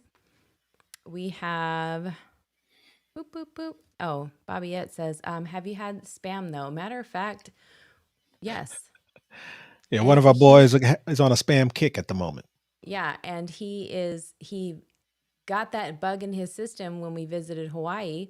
We went on a trip to Hawaii, and there was spam everywhere, of course. And yes, we have spam, so I understand that's technically like meat and jello together, but it's not fancy and it's not in a mold. It's different, Bobbiette. It's different. Spam doesn't count. Moving Well, it on. isn't a mold in the can. Yeah, it's true. Nasty. Okay. All right. All right. Tim says, if I bought my house through, it's only nasty for you. Lots of people like it. Spam. I think what it is, I grew up on fried spam and very similar to fried bologna, and Yeah, I was just gonna say it's I'm it's it's it's a trauma bologna. thing. It's a trigger. It's a Yeah, trigger. I can hear my grandmother now. yeah. My bologna didn't have a You better first eat name. that My fried spam. bologna, my bologna was the I'm trying to off go brand. outside and play ball, and my grandmama like, nope. Better eat that fried. I didn't cook that fried spam for nobody but you. You better go. What? One time I tried to make our middle son have some cantaloupe because he was just like, I don't like it. I don't like the way it looks. And I was like, you need to eat the cantaloupe. He took a nap at the table. He was like in full on protest, like looking at it. I can't do it. I'm not even going to try it. And I was like, just try it. You'll love it. Sometimes you do. And they're just the same. They're like the same person even. I Okay, if eat I that bought my spam so I can go outside and play. I eat it. yeah, But okay. that's the trauma. Yeah. That's the, Yeah, and he never would eat vegetables either. But then when he went on his first date and he came back and he was like, I even ate the vegetables. We were like, wow, she made him eat the vegetables. she was going to change your life. Okay. Tim says, if I bought my house through a loan through the VA, I don't know that the rest of your question came up. But So, let me assume oh, okay. All if right. I bought the house through a loan, with a loan through the VA, if we're talking about some of the strategies that we normally work through, and that is, getting some type of second, first position HELOC, whatever the case may be, and taking some of that dollar amount and putting it back onto the principal of the home, and then recasting. Normally, this question is really around: can I recast my mortgage if I have a VA loan? And I have yet to run into a potential client who had a VA loan and was able to recast. I have run into a few people who had an FHA loan that could recast or could not. So I've run into both with that. But as far as a VA loan, I've yet to run into someone who could actually recast using a VA loan. Again, I don't know if that was his question, but that's usually where that goes. Yeah. Tim, get in here and finish your question so we can be sure. Okay, can you put up the website for scheduling appointments? I'm going to try. Give me 2 seconds here. Well, one, you can go you can go here. Yeah. Let me edit this. You just put calendar at No, the end. but you're right though. It's the self-directed.info, and when you go there, that's where there's a lot of resources available to you, a lot of free resources available to you for you to be able to learn more about what it is we do, what it is we offer, the strategies we talk about, and to have access to a lot of videos that it isn't even me talking about it. Yeah. There's an opportunity for you to get a different perspective, gather more questions. And if you go up to the top right corner, click the calendar. There's a little calendar in the top right corner that allows you to be able to book time. There's a form at the bottom that if you need the resources, you fill out the form to be able to access the additional resources that we offer as well. So that's absolutely the correct place to go. Self-directed.info in general, and then / wherever you want to go, whether it's resources, calendar, what is it? I think it's Live. resources, calendar, and live, where are the three areas that you can go from there. But ultimately, self-directed.info is that location for you to be able to put time on my calendar. And here's my ask: before you put time on my calendar, please take advantage of the free resources. Please take advantage of if there's a specific subject that you want to talk through, hopefully you will find the resources available to you to be able to get educated on that topic. And so that way, when we meet, we can truly focus on your goal. And again, I'm not, I understand there's going to be situations where maybe you didn't have time. Hey, you downloaded the resources, but you didn't have time to fill it out. That's not a problem. I just want to make sure you take the opportunity, take the chance to be able to grab this information because it may satisfy a lot of the questions that you have before we even meet. So that way, when we do meet, it's less about what is this vehicle? How does this vehicle work? And more about, hey, how does this vehicle work for me? How does it, what are the specific actions I need to take in order to be able to take advantage of it? So that's the main purpose for what us providing this information to you up front. Okay. Tom says, does anyone recommend an online HELOC service provider second position? So, does anyone recommend? Are we talking about who are the banks that may offer? Is that what we're asking? Because I'm going to say if that bank offers a mortgage, that bank offers a second position HELOC. Um, First position HELOCs can be a little bit more tricky, but as it relates to a second position HELOC, if that bank or custodian or credit union offers a mortgage, 9 times out of 10, they will offer a second position HELOC because all that's saying is second to the mortgage that you have, you're going to take advantage of the equity in your home to be able to have a second position home equity line of credit. So, if that's kind of, again, I don't fully understand the question that you're asking, but I believe that's what you mean. Yeah. Tom, we also are going to have somebody come on from first lien First lien HELOC. HELOC. Yeah. Mhm. We just adore him, Anthony, and have him come on to answer some questions. So we're trying to line up what that would look like. We've talked about it for a while now, and so we're going to get that squared away. This shirt is loud, right? Every time I move, I'm like, don't. Shh, shh, shh, shh, Yeah, shh. You over there scratching. yeah, I do. I feel like DJ I'm Angelique. wearing. Yeah, I feel like I'm wearing a windbreaker. Like, wind, don't come at me. I'm protected today. But you're This is cute though. loud though. I don't. But you're cute though. Thank you. Thank you.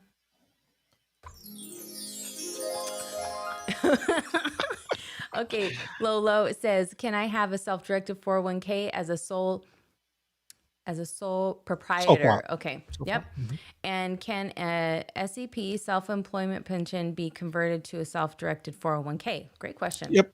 So I'll do the second half first. Can a SEP IRA be converted into a 401k? Absolutely. Any qualified account can be moved into a self-directed retirement account as long as the dollars remain in the form that they're in. So that SEP IRA, assuming it's traditional dollars, absolutely can be transferred into a 401k, penalty-free, tax-free, not a problem.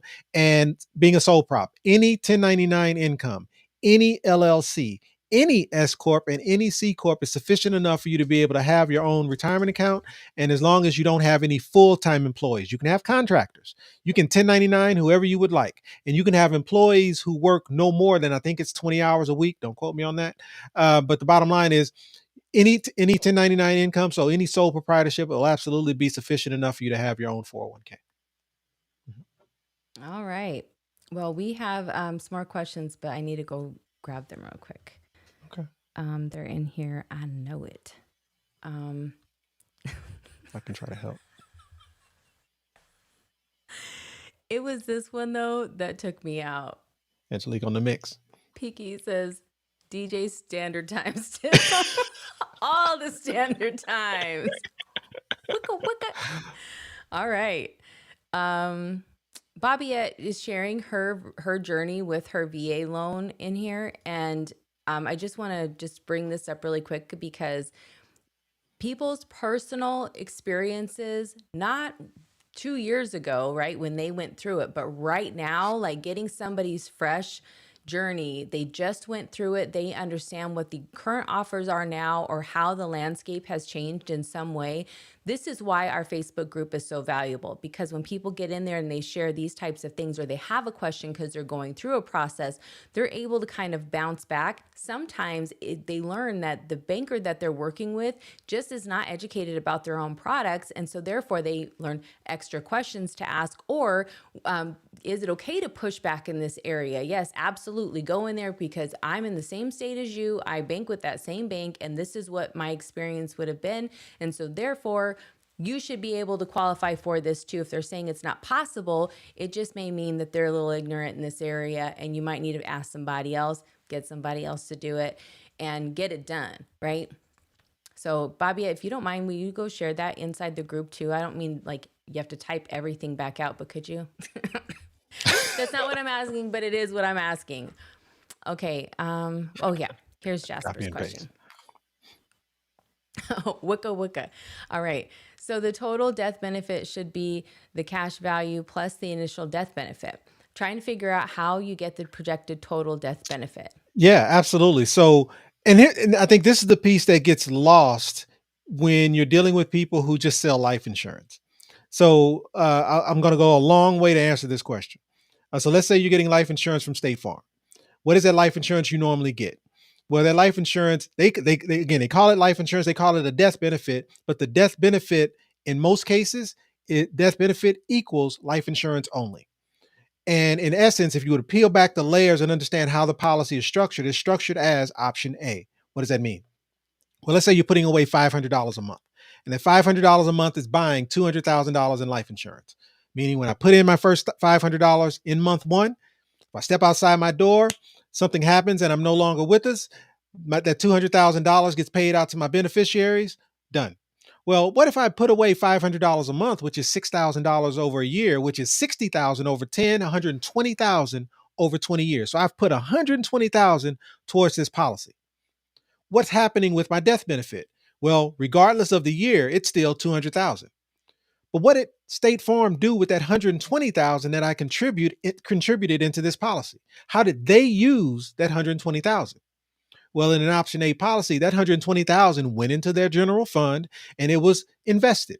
And whether it was done the same way IULs perform or some dividend approach that other mutual life insurance company, and again, I understand that State Farm is not a mutual life insurance company. I'm not saying that they are, but my point is, what did they do with that 120,000? You know, they compounded it.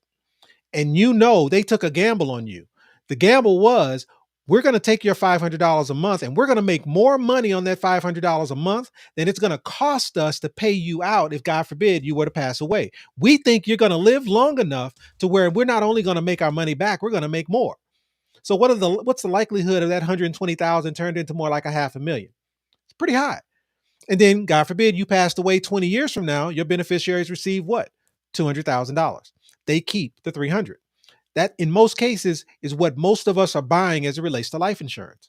Well, inside of a properly structured cash value life insurance policy, you want that structure to be more option B. What does that mean? Well, you do the same scenario, $500 a month, buying $200,000 in life insurance. Over that 20-year period, that $120,000 that you put in it is compounding. And the compounding of that 120,000 turns into income that you can leverage, or turns into cash value rather, that you can leverage. And that cash value can be used as income. That cash value can be borrowed and do infinite banking and all of these different things that you're able to do with that same $500,000 that's been growing.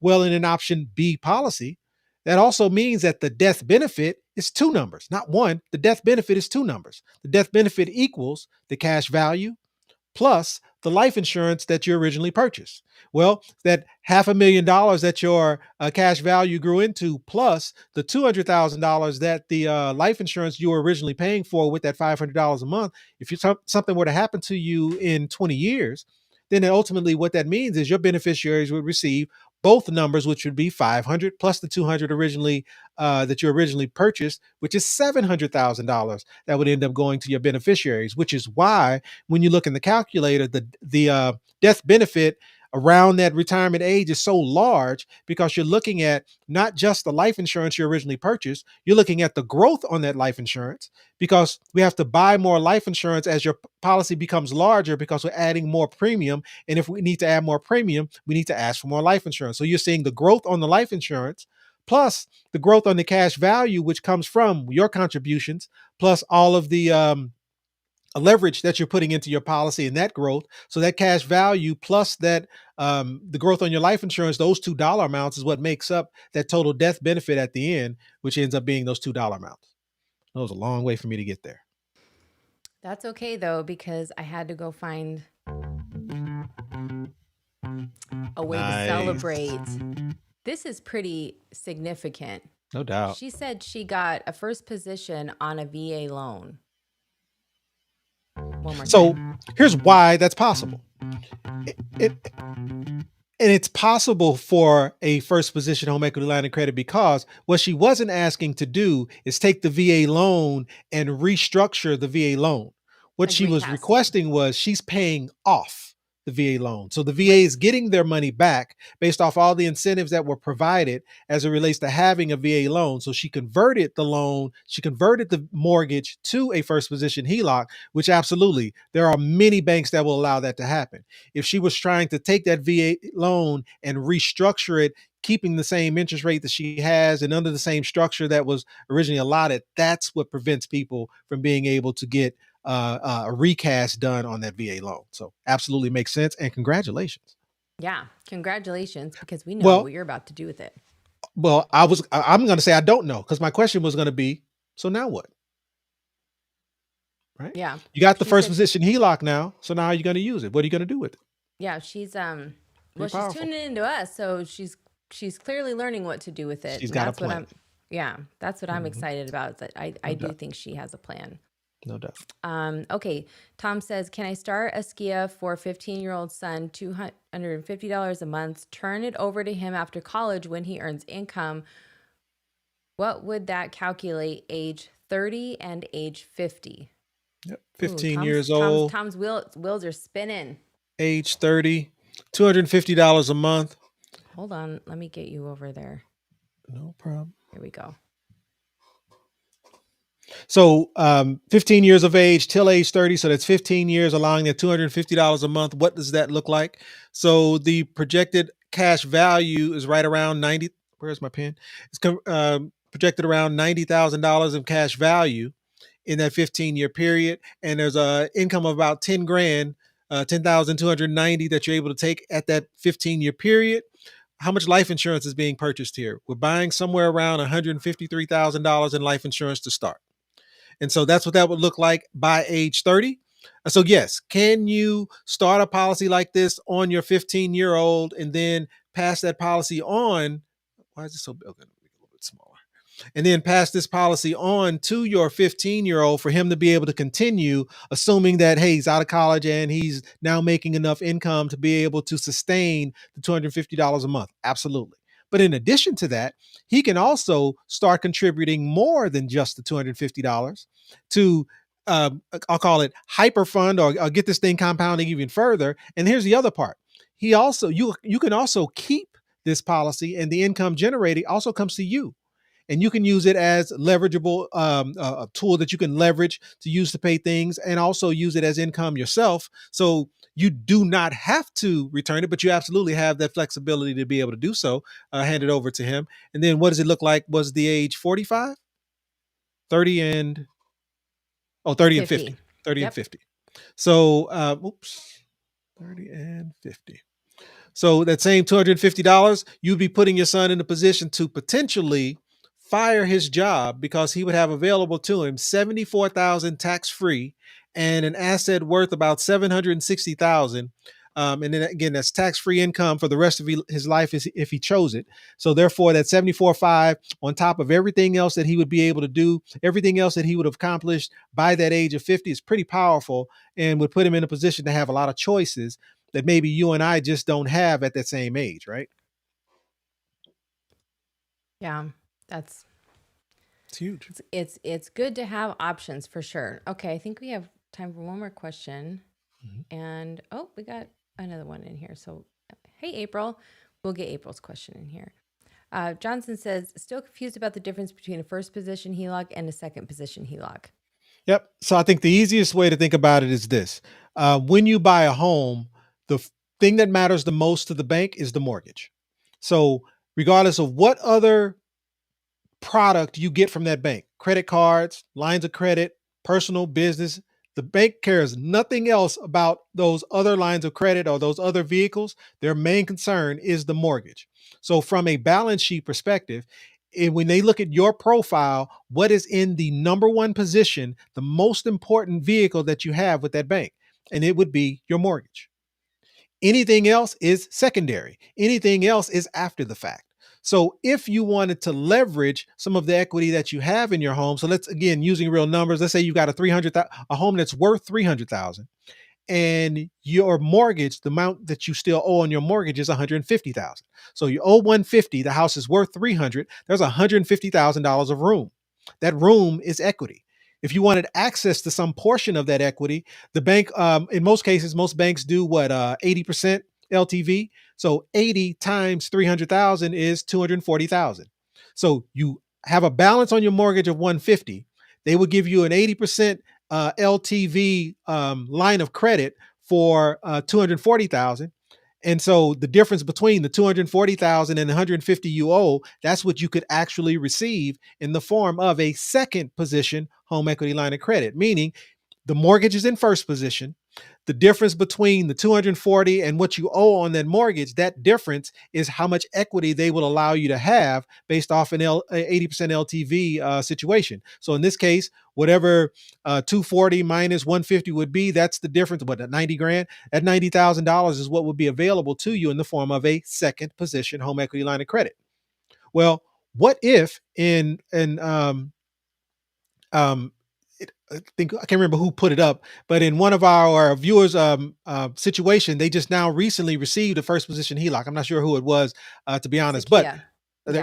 there you go, Sakia. Sakia's in Sakia's situation. She just replaced using the same scenario. She just replaced that $150,000 that she owed on her home. She just replaced it with a home equity line of credit.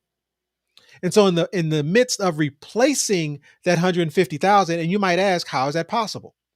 Well, let's say instead of a 80% LTV, maybe she was in a position to be able to get a 90% LTV. Does that math work out? 90 times no, it'd have to be 100% in this scenario. Let's say she was able to get 100% LTV. What that means, and there are banks that will offer 100% LTV line of credit. And so what that ultimately means is 100% LTV line of credit for a 300,000, a home worth 300,000 would be a loan worth 300,000 or a line of credit worth 300,000. Well, what could you do with that? Well, you could take that $300,000 line of credit that you have and take 150,000 of it and pay off the mortgage. So, bottom line is, if you were to replace the mortgage with a line of credit, now there's no mortgage in first position. The vehicle that is sitting in first position is that line of credit. And the line of credit that you use, the line of credit that you received, was used to then pay off the mortgage. And once that mortgage was paid off, you now have no longer is there a mortgage in play. So the line of credit is now takes over that first position, and now the main focus for the bank, meaning the main priority for the bank, is that line of credit. Well, guess what? You could also get a second position line of credit on top of your first position home equity line of credit. There are banks that will offer those as well. So this is just a continuous circle that I think the key thing to remember is what's in first position is the product that means the most, is the product that is most important to the bank. And in most cases, it's your mortgage. Words, words, words, words, words, words. Words.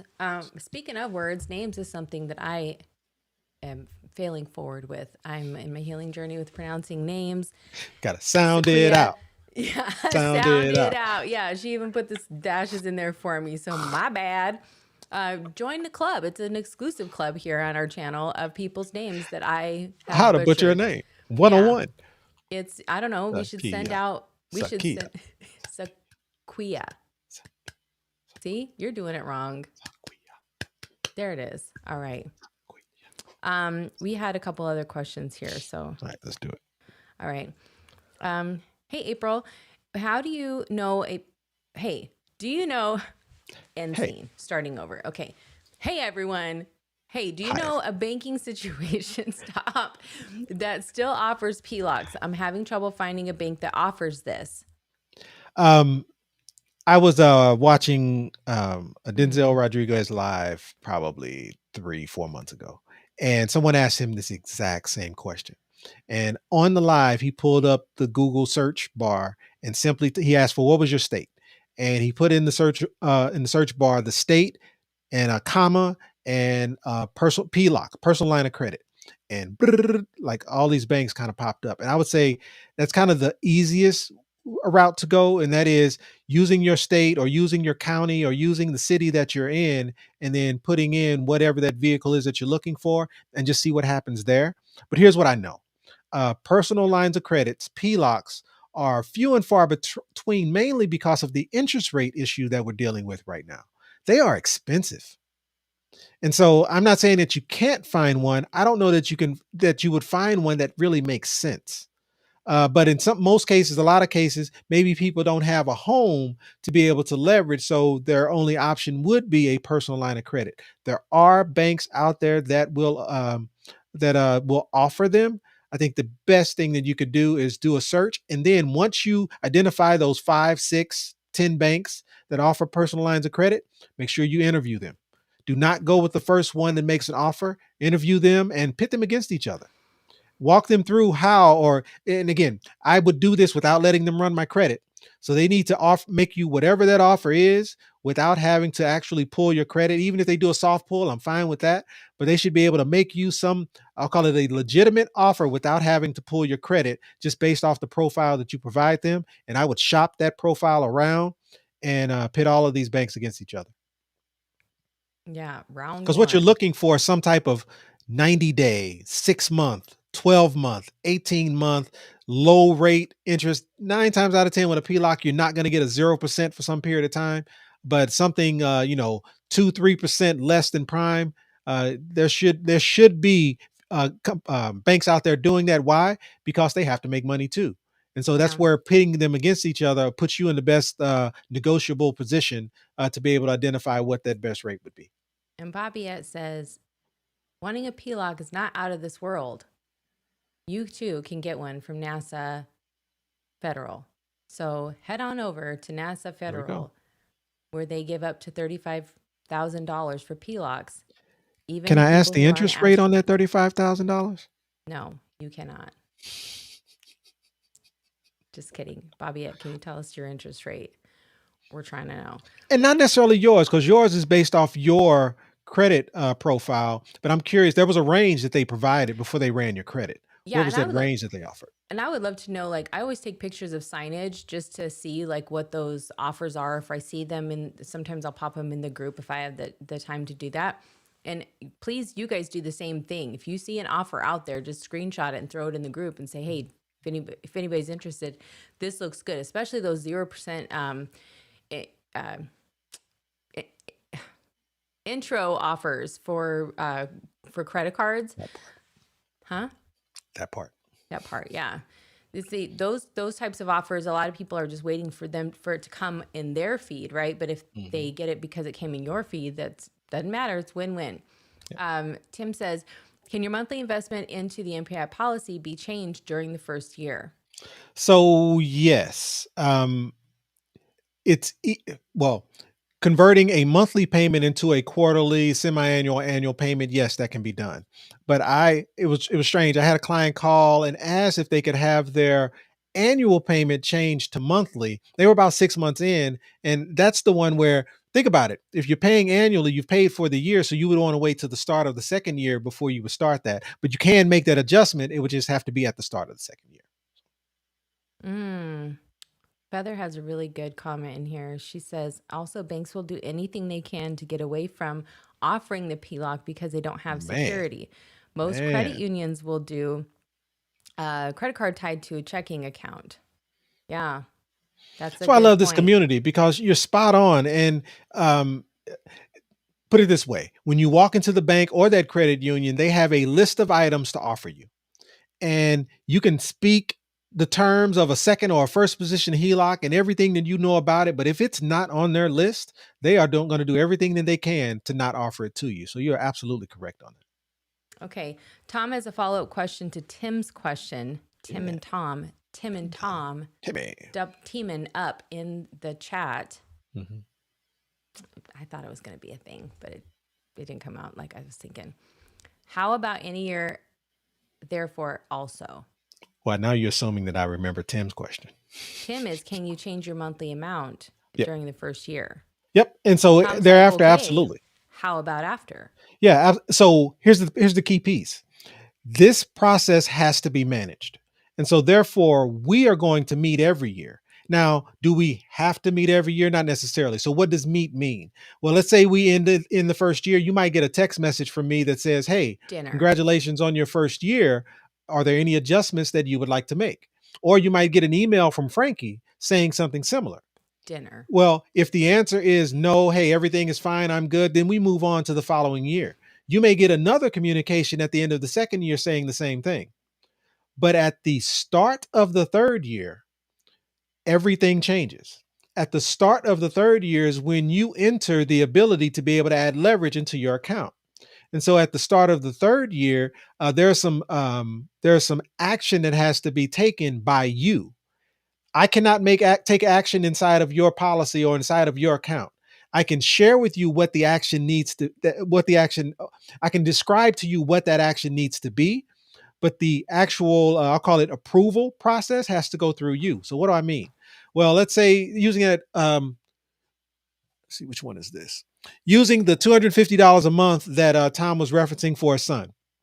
That $250 a month is what is that, 3 grand a year? 3 grand a year is what we're contributing into this. Okay, yep. 3 grand a year is what we're contributing into this policy. So let's go to year 15. I'm sorry, year 15, year 18. So 3 years later, we're now in year three. I'll make this bigger. We're now in year three. You've contributed $9,000 in total. 3,000 year one, 3,000 year two, 3,000 year three, and you've added 3,000 of leverage. Well, in order for this leverage to be added, it happens automatically, but it can't happen until you approve it. So the reason we set a cadence of meeting annually is so that when it's time to add this leverage, you already have a routine of, hey, it's my anniversary, so Donnell has already reached out to me. But in addition, you know that there's some action that's required of you, because here's the option that you have. Maybe you don't want to use all 3,000 into this policy. Maybe you want to take a portion of it and start another policy on a grandchild or someone else.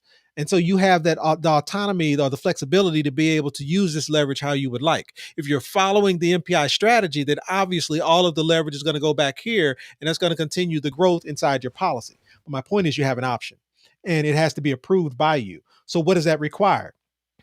It may require a loan form, because that 3,000 that's added into your policy is leverage. So it may require us filling out a loan form and your approval, your DocuSign on that form to be able to approve that 3,000 going into your account. Or maybe we have to ask for more life insurance. Maybe the life insurance we ask for, this 3,000 causes us to exceed that dollar amount. And if that's the case, we have to do what's called jump the policy, or ask for more life insurance, which may require us going through a shortened application and getting the approval from the life insurance company to allow you to have more life insurance. So there are a few different actions that have to take place. And as a result, we have to meet on a regular basis. And so therefore, my point to all of that around, can you address or change your annual premium to monthly or monthly premium to annually, that at that point after, you can do it at any point. not any point. You can do that annually every year because we're meeting annually to make adjustments to your account anyway. And so, if at year 3, not only do you have to decide on whether what we do with that $3,000, maybe your objective is to also change that premium amount from $250 a month to $500 a month. So we can build all of that into that process and get approval for it one time. So, And I'd like to remind everyone that we are going to be this year traveling a lot more than we ever have before because we're doing our financial freedom tour. That's what we're calling it. It's not really like a tour, but it could be. We could turn it into anything we want. Here's what we want to do. We want to meet you. So if we're in a city, this is what we've been kind of talking about inside the group. Like, where is everybody at, and where are we going to be, so that we know where, like, we can create these hubs and maybe have some meet and greets.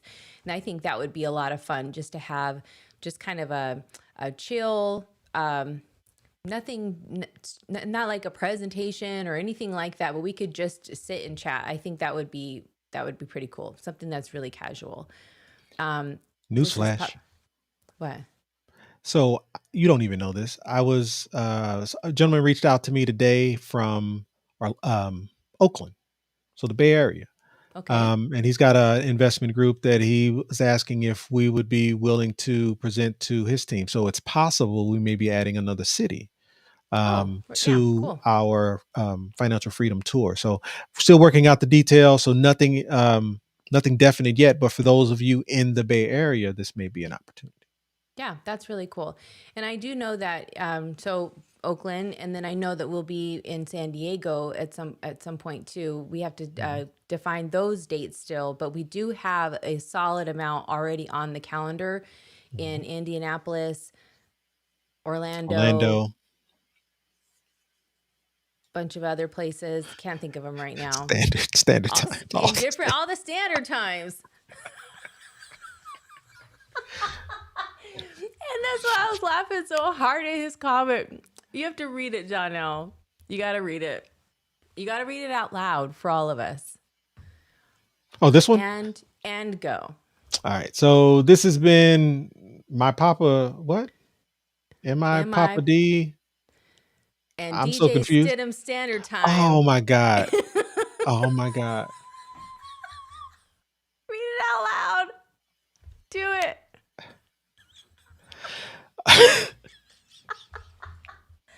Sounding it out live. Sounding it out live from the OMG. Connected Beer Studio.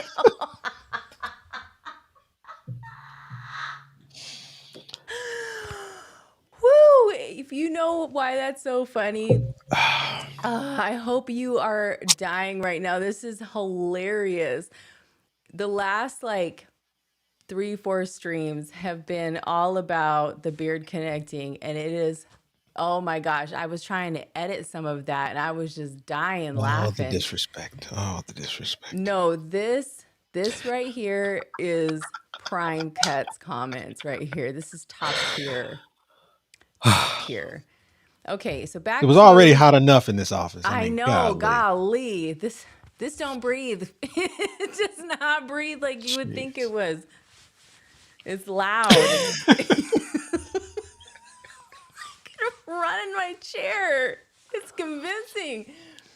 Okay, back to the tour. We're gonna be in a lot of places, but where we there's a few places that we have a bunch of you, and we want to be able to come and see you. So either we at a stop at some point, or we find an event that we can be a part of in that area. That would make like all the sense in the world. So I think Atlanta is one of those areas that we would like to be in, and we don't yet have an event there.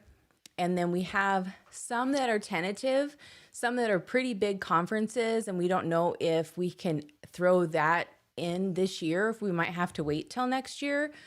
So I don't know. We'll put up a calendar when we can get to it. But one thing that we can't forget to get to, because we haven't done this in a while, and since we have some folks in here we haven't seen in a long time, Let's do it. We gotta go. We gotta spin for a boat. So let's do it. Oh, I gotta get my sound. Hold on. Whew. Golly. If Bobby Ed don't win this time, we are just gonna send her one.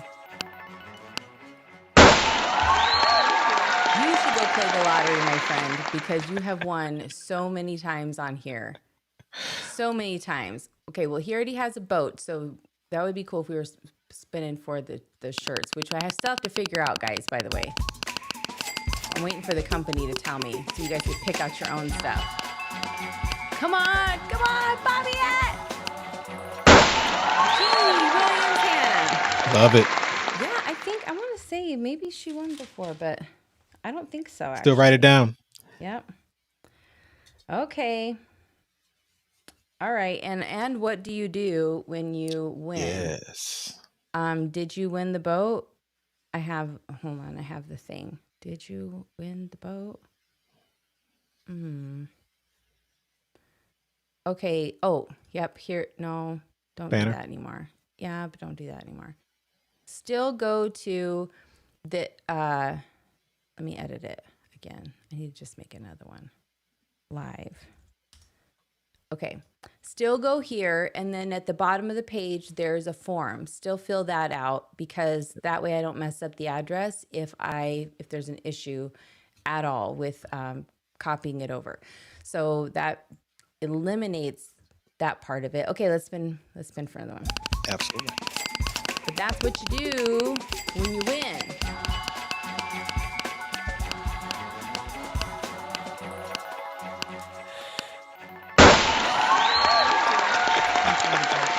Angie has all the votes. You got every boat. Come on, Bobby. Everybody put Bobby in the Energy. chat. We want her to win her boat. Bobby at It's energy. her time. This is your time.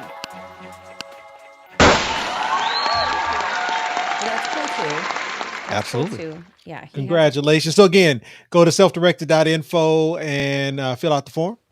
Yeah. And make sure you put your handle, even if your handle is your full name, put your handle, your name, and let us know that you got the boat so we can, oh, I'm sorry, in your address so that we can send out the boat to you. So we'll take care of it. Yeah. We're doing it again because I really want her to win. Come on, girl. You can do it. I'm thinking Nathan this time. I'm thinking Nathan's you. gonna win. I believe in this thing.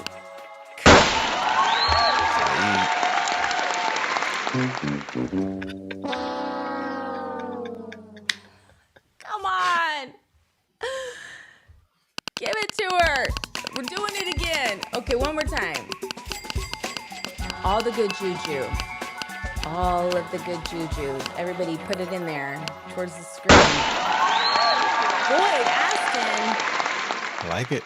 Boyd, where you been? We didn't see you in the chat. He obviously... But he's over here winning though. Yeah, he's over here winning without even being seen in the chat. Now, you should go play the lottery too. All right. So again, to our winners, selfdirected.info. Please don't forget to put your handle as well as your full name and address, and we will get these votes sent out to you. Yep, do that. Gosh, I'm not, you know what? Let me just apologize. I'm not trying to take away the shine from anybody else's win tonight. I realize that my attitude could be reflecting that, and that's not what I'm trying to do. Jeannie, congratulations on winning your boat. You're going to love it. Make sure you let us know that you got it. Come on, like, what do you mean? Yeah, she's like, girl, would you quit? Don't deflate my balloon right now. Right. This is my celebration. Yes, and it is absolutely. Everybody. I love that. I love the feedback. I love it. Yeah, she's like, okay, honestly, it's giving, not a celebration. Okay. Congratulations to everyone. Yes. Who received the boat. Okay, and make sure you get. I got a boat already. I'll pick something else. Okay, yes. And be patient with us for those who won the shirts. This is the deal. Let me just get this out the way because I think it keeps me up at night. I am trying to not pick your shirt for you because we have all these different designs of shirts. Maybe I'm overthinking this, which is highly possible. Okay.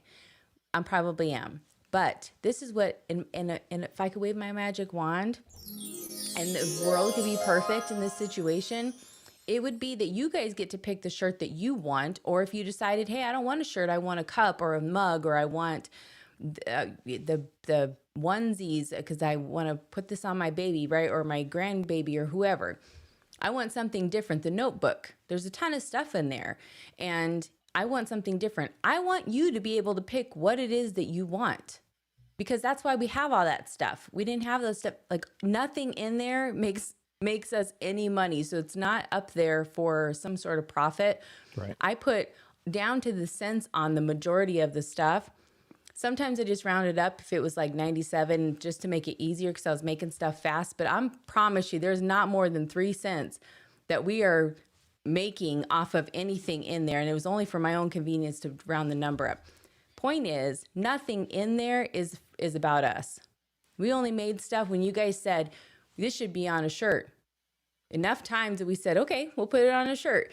And some of you have bought the shirt. We didn't really think anybody would buy these shirts, but we learned later on that that was not the case, that y'all are getting the shirts, and becoming self-directed is for sure becoming a movement. And we love that because it means that you're making confident and educated decisions. You are taking control. And that is exactly why we're out here in the first place.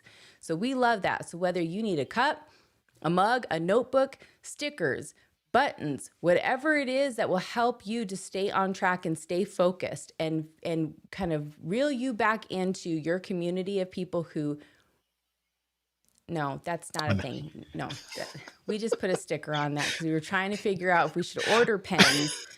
Don't show them that one. I like it. I use it. He like does use it, but that's a prototype. Don't look at that one, guys. Don't look at it.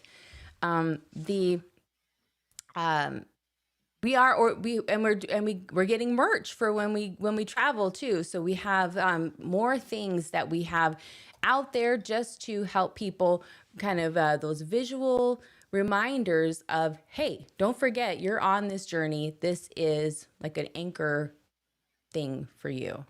I'm running out of the words, so I know that it's know probably, what that means. Yeah. Probably time to go. This is the one that we leave on. This is the one. This is how we end.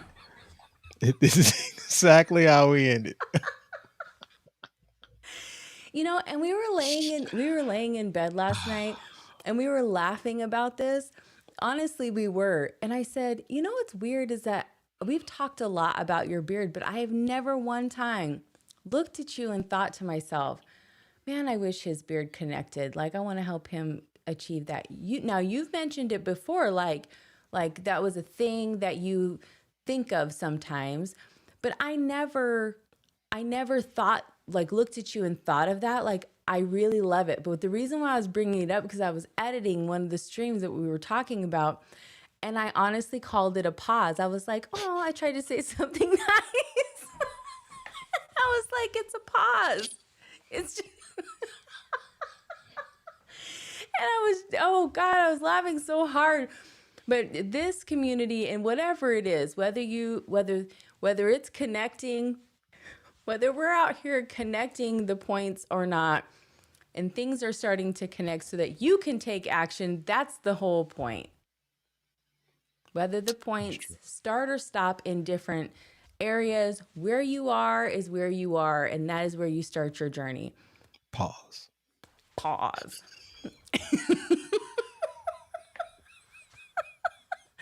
Saeed wants that pen. We did get some pens, so they're on the way. They're just gonna be better. I think it's dope, and it is just a sticker, and it is beat up because I use it all the time, so you can see the edges all beat up. But I think it's a dope. I hate that you showed that beat up pen as like a thing, but you know what? Maybe we auction off your pen. Maybe that's the magic. Weird. Maybe that's the magic pen. Yeah. Okay.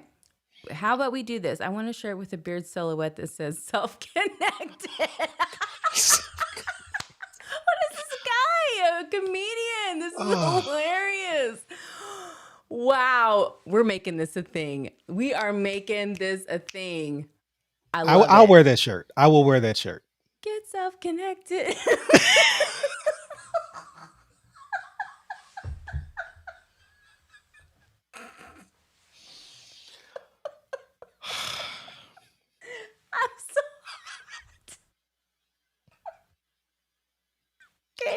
We need to go.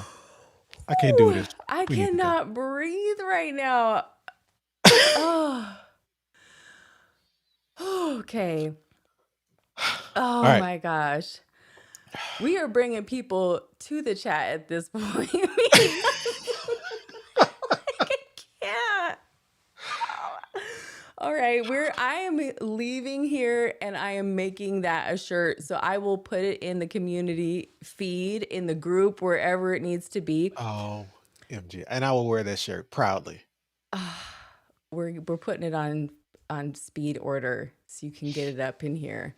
Get self-connected. Oh my gosh. That is horrible. Hilarious. Okay. We like to end with, if you didn't come from a wealthy family, you can make sure a wealthy family comes from you. So stay tuned. Stay protected. Stay focused. Stay connected.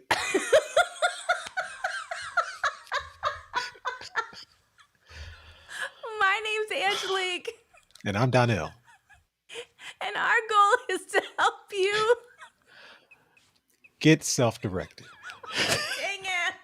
Not gonna do All it. Right. And to do that, we have a ton of free resources. Please take advantage of them. And we send you everything we have. We don't drip it out to you. There's no gatekeeper on any of this information, and his consultations are completely free. We hope that you'll take advantage of them, and you'll tune in next week on Sundays and Wednesdays, 5 p.m. Pacific Standard Time, and we'll see you back then. Thanks for tuning in, guys. Have a good night. Hey, before you go, we want to remind you that becoming fully self-directed means gaining complete control over your wealth, time, and freedom. It's not just an idea. It's a framework, a mindset, and the power to make informed decisions to secure your future. Being here means you're taking those steps, and we want to thank you for allowing us to guide you. We believe that we grow farther and faster when we grow together. So tune in next time and tell a friend to tell a friend. We've helped thousands of people just like you start their journey to financial freedom. And if they can do it, you can too. And if you're ready to learn more, we got you. Get a head start by grabbing these 2 free books. But how do they get them, Donnell? Head over to my website where you'll have access to a few things. A ton of free resources, case studies, and over 100 5-star reviews from people just like you. And in 15 minutes, we can explore what's possible for you. So don't wait. Invest in what you want, when you want. But first, let us help you get self-directed.